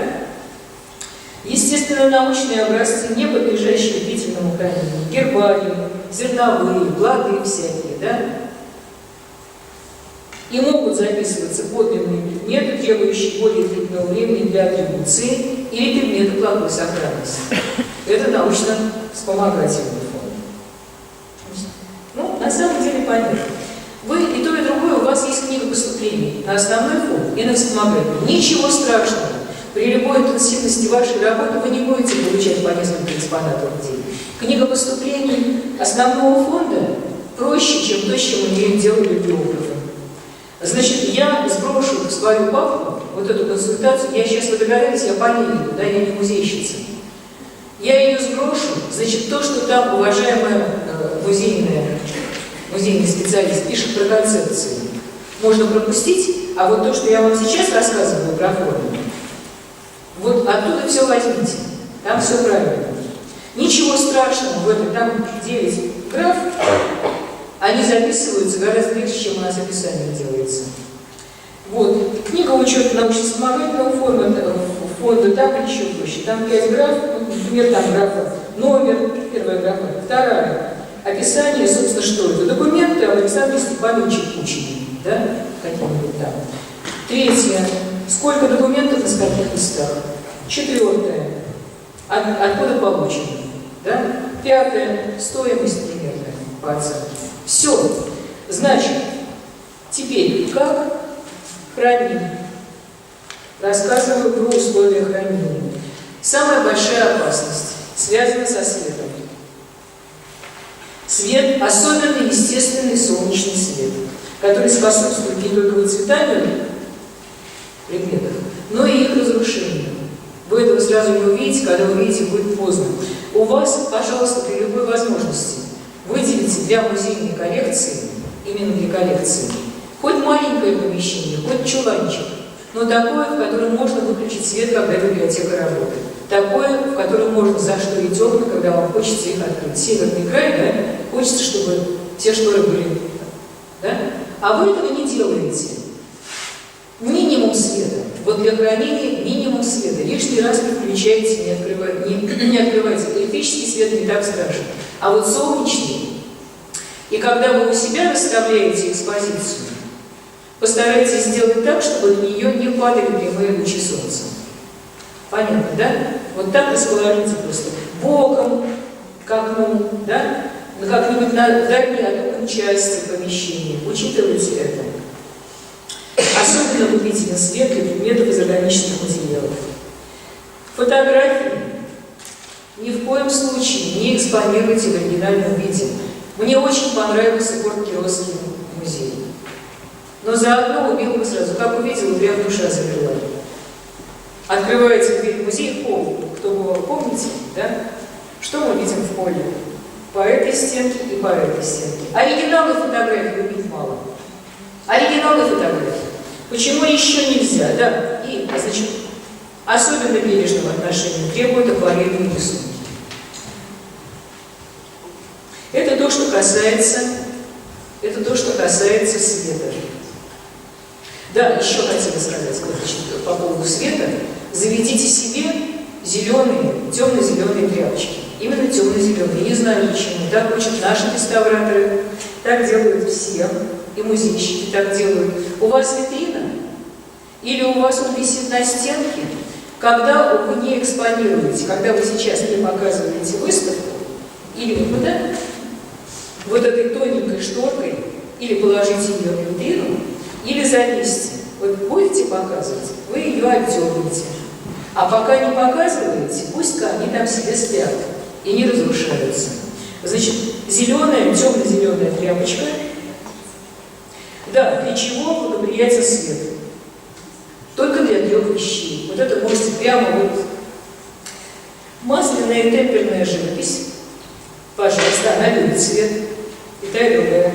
И изделия из кости. Очень вот эти 3 ребят очень любят, когда на них светит солнце. Выставляйте хоть на улице в этом смысле. Только, следите, конечно. Температурная влажность режима. Одно из условий обеспечения сохранности экспонатов. При повышенной влажности кто у нас страдает? Металлы страдают со страшной силой, да? Развивается плесень, расслаивается пористая керамика, не любит влажность. Происходит деформация бумаги, отслоение эмульсионного слоя на фотографии. Вообще фотографии, я должна сразу сказать, мы еще немножко добавим про фотографии, когда будем говорить про отдельные материалы. Фотографии очень капризные. Им надо, чтобы было холодно, темно и сухо, но не пересушено. Значит, про свет я забыла сказать, что свет 50-75 люкс, но вряд ли вы это сможете у себя изменить.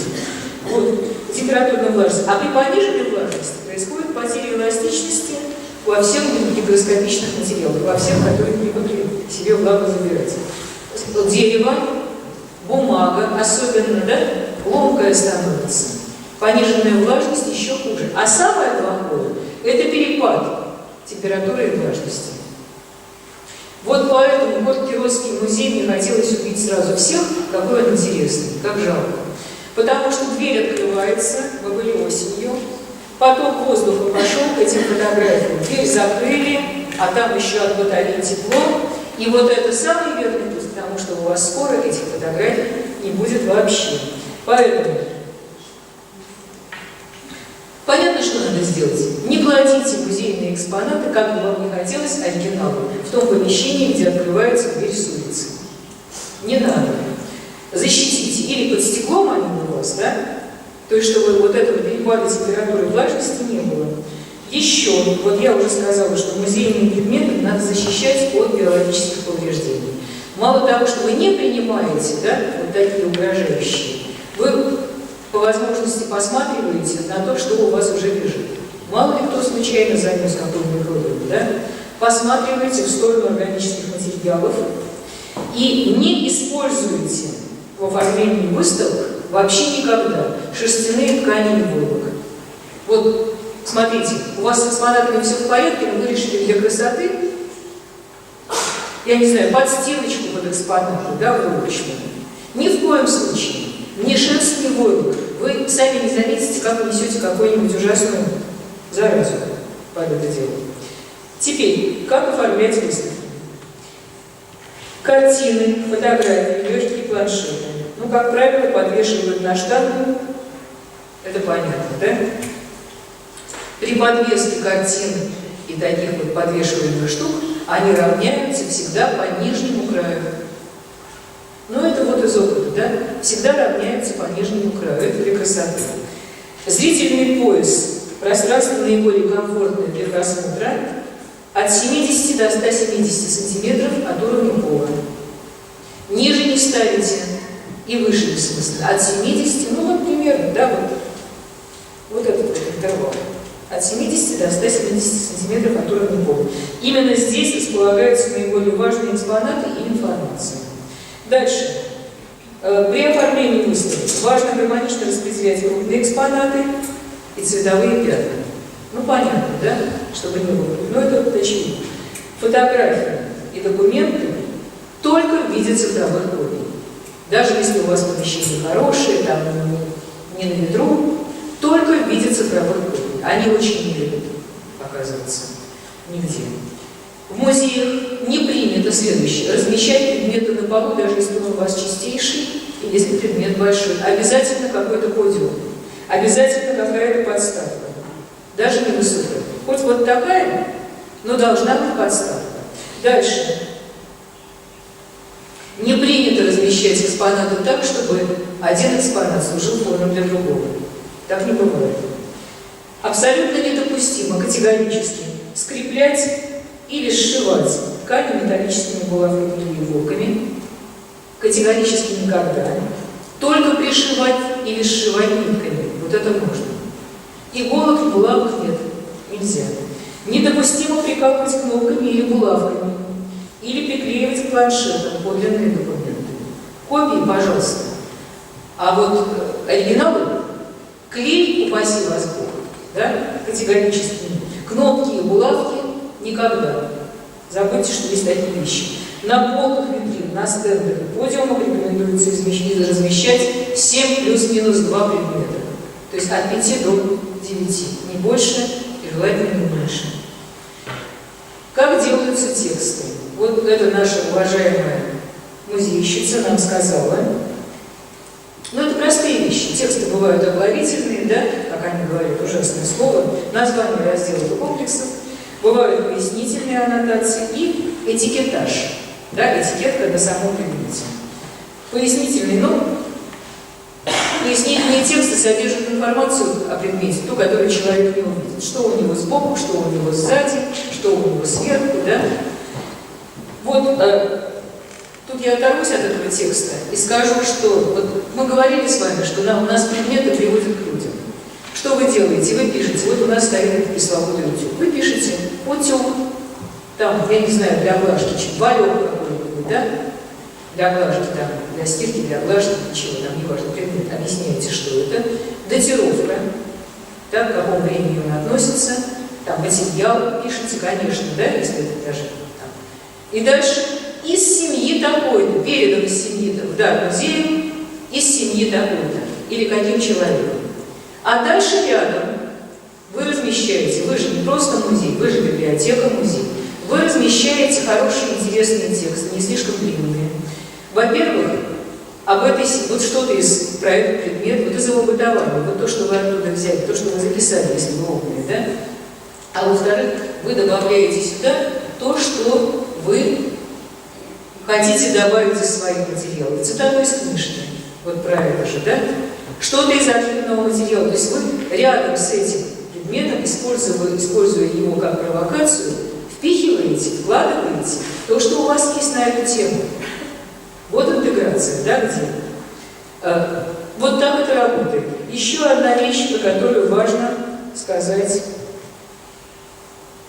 Смотрите, какие ошибки серьезные делают библиотеки. Вот вы набрали много-много экспонатов. Гордые, прямо сильные. Показали, привели школьников. Вот этот класс, и этот класс, и этот. Отлично. А дальше у вас экспозиция не меняется? Но вы еще раз приведете. Где-то это видели. Вы взрослых нашли, не знаю, воинскую часть неподалеку. Вы всем показали. Но они, гады такие, не разъезжаются, не обновляются. У вас все стоит, они уже все видели. И тогда эффект обоев. Люди, которые к вам приходят изо дня в день за книжками, да, или что, они перестают замечать вот это все. Это как обои, да, вы же обои не разглядываете каждый день. Спроси вас, какого цвета, там сзади стенка, да, мы с вами третий день работаем. Вы не скажете. Поэтому, что надо делать? Хорошо, когда много экспонатов, а даже когда их не очень много. Меняйте экспозицию. Меняйте экспозицию. Все время что-нибудь новенькое. Какая-то часть экспозиции, все время другая. Это уберите в запасники. Нечего складывать абсолютно все сразу, да? Это в запаснике полежать, а это выставили. Чем больше у вас материала, тем больше у вас возможностей для маневра. Второе. Устраивайте разные акции вокруг этого. Я видела хорошо работающие музеи, библиотеки музеи, которые вокруг этого какие-то праздники, да? Когда предметы, ведь смотрите, почему не жалеете и принимаете предметы, которые, может быть, не так безумно ценны, чтобы их можно было дать в руки, чтобы можно было использовать именно эти предметы на местном празднике, да? В какую-то игру включить. Следите, конечно, за руками, да? Но вот это должно быть так. А какие-то акции. Дальше, помните, я говорила, меняйтесь музейными экспозициями. Следите, конечно. Но поменяйтесь две соседние районные библиотеки выставками небольшими. Но не так у нас люди живут, что совсем. Вот это мой район, а остальное меня не интересует. Используйте в разных клинических продуктах интеграции с публикацией архивными материалами. Ну и так далее. И что мы еще делаем, как мы продвигаем? Я уже говорила, на сайте с какой-то периодичностью один предмет, выставка одного предмета, выставка одного документа. Согласны? Можно делать. Опись у вас получилась, уже музейная, да, какая-то?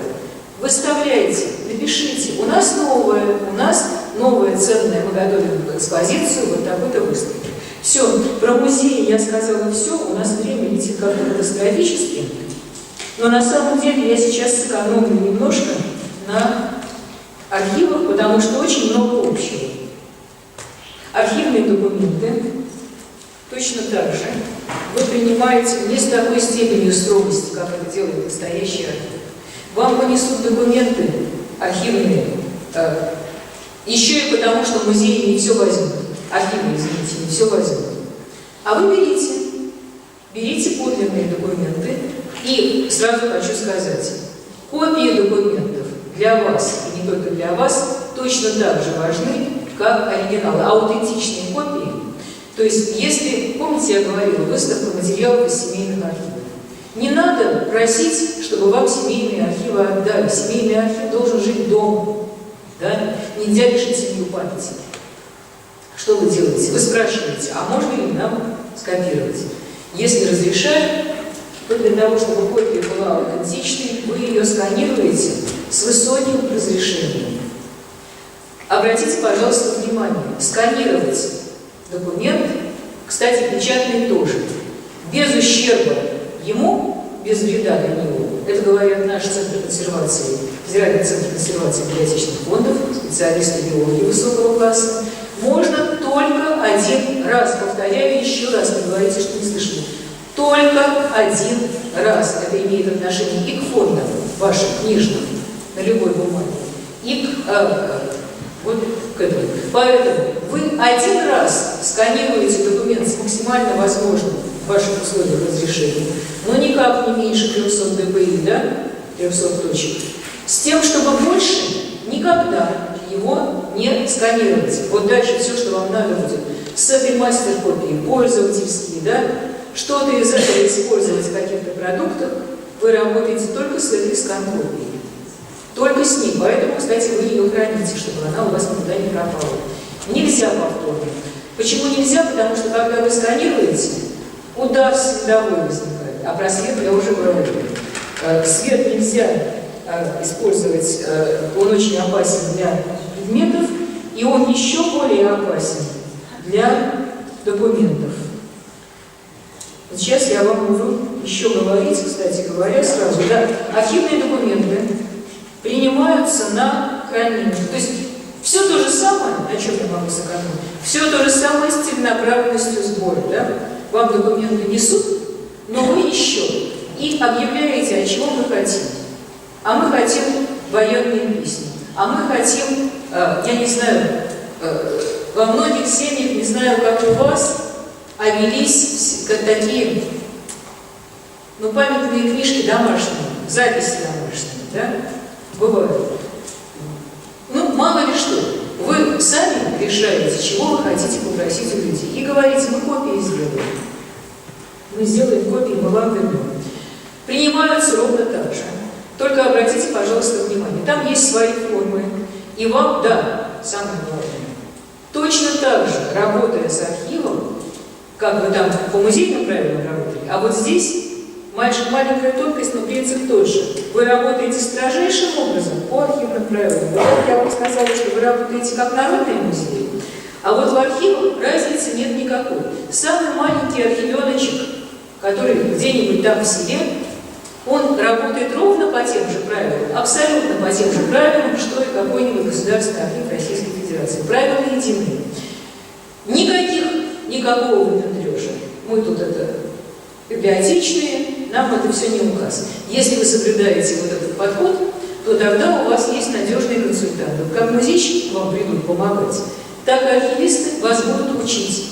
Ничего сложного для людей, прошедших библиографические записи, в том, что делают архивисты, тоже нет. Их форма проще наших. Значит, такая же форма договора по передаче, да, приеме акты и договоры, точно такие же. Только, пожалуйста, обратите внимание. Точно так же вы спрашиваете, откуда. Точно так же вы расспрашиваете все, что человек может сообщить, да, правильно, документы. Только вы еще спросите две вещи. Вы спрашиваете, разрешает ли человек этот документ предоставлять в пользование? Можно ли его в вашем читальном зале выдать исследователю или кому-то угодно еще? Он может вам передать с условием: я передаю его через 50 лет, или только после моей смерти, да? Или только там я каждый раз буду решать, как этому человеку дать, а этому не дать. Значит, и второе, разрешаете ли вы и на каких условиях публиковать? Вот это вы обязаны человека прямо спросить. Вы не ждите, не думайте, что если он вам про это не сказал, то у вас руки развязаны. Вы должны его об этом спросить сами. И именно вот так опубликовать можно, а нет ли каких условий? Может быть, вы хотите там... Понятно, да? И, кстати говоря, это не избавляет вас от необходимости. Допустим, вам передали какие-то воспоминания. Или человек написал топонимические какие-то очерки. Да? Собирала какая-нибудь замечательная женщина, записки сама писала про местную топонимику. Неважно, что рукопись, фотографию. Вы решили опубликовать на сайте или в издании. Что надо, или в устной истории, если успею, сейчас расскажу. Что надо сделать? Надо ему текст публикации, перед тем, как публиковать, если он жив, или если правообладатель жив, да, показать. Распечатайте. Вот мы хотим опубликовать так, смотрите. Распечатайте, принесите и попросите на этом экземпляре написать. Не возражая, согласен, в любой форме. Потому что может быть так, смотрите, конфликтная ситуация. Человек вам разрешил публиковать, а вы, не знаю почему, среди вас таких не найдется. Переврали там какие-то слова. Или откомментировали не так, как надо. И человек ужаснулся, я кому передал, да? Тут вранье было. Или он вам разрешил публиковать с купюрами. Ну вот не надо там мои личные какие-то. Там у меня про болячки, вот про болячки опускайте. А вам было лень посмотреть в эти бумажки, вы хотите опубликовать целиком. Поэтому вот эти руки мойте чисто тоже. Это не тяжело. Это делают крупнейшие музеи, архивы и библиотеки. Это можете делать вы, не так у вас этого много. Значит, это то, что по поводу передачи. Да, забыла сказать, что, пожалуйста, это относится и к музейным вещам, и к вашим. Вот то, что я говорила о приеме на временное или постоянное хранение, я говорила про детей. Я не зря говорила. Когда вы принимаете на выставку, это не очевидно, детские рисунки или детские поделки на временную выставку, то у того человека, который вам это передает, вот с тем, да, учитель, допустим, если он правомочен это сделать, да, вы составляете такой же договор на временное хранение. Документы какие-то, я не знаю, ребята вам передали свои, но воспоминаний у них, скорее всего, нет, я не знаю, что, да, свои тексты. Кстати говоря, и авторские тексты у них бывают, если они вам передали для хранения. И для хранения тоже, когда вы публикуете, да, их работы, вы же догадаетесь рукопись оставить у себя, да? То есть с детьми ровно то же самое. В любую секунду в вашей библиотеке, которая музей и архив одновременно, не должно быть ни одного предмета, кроме оформительских, там, я не знаю, чего-нибудь, про который вы не можете сказать, откуда он взялся. Никаких коробочек, которых у нас было. Про все нужно так вот делать. Ничего страшного. Теперь особенности хранения архивных документов. По большей части все примерно то же самое. Значит,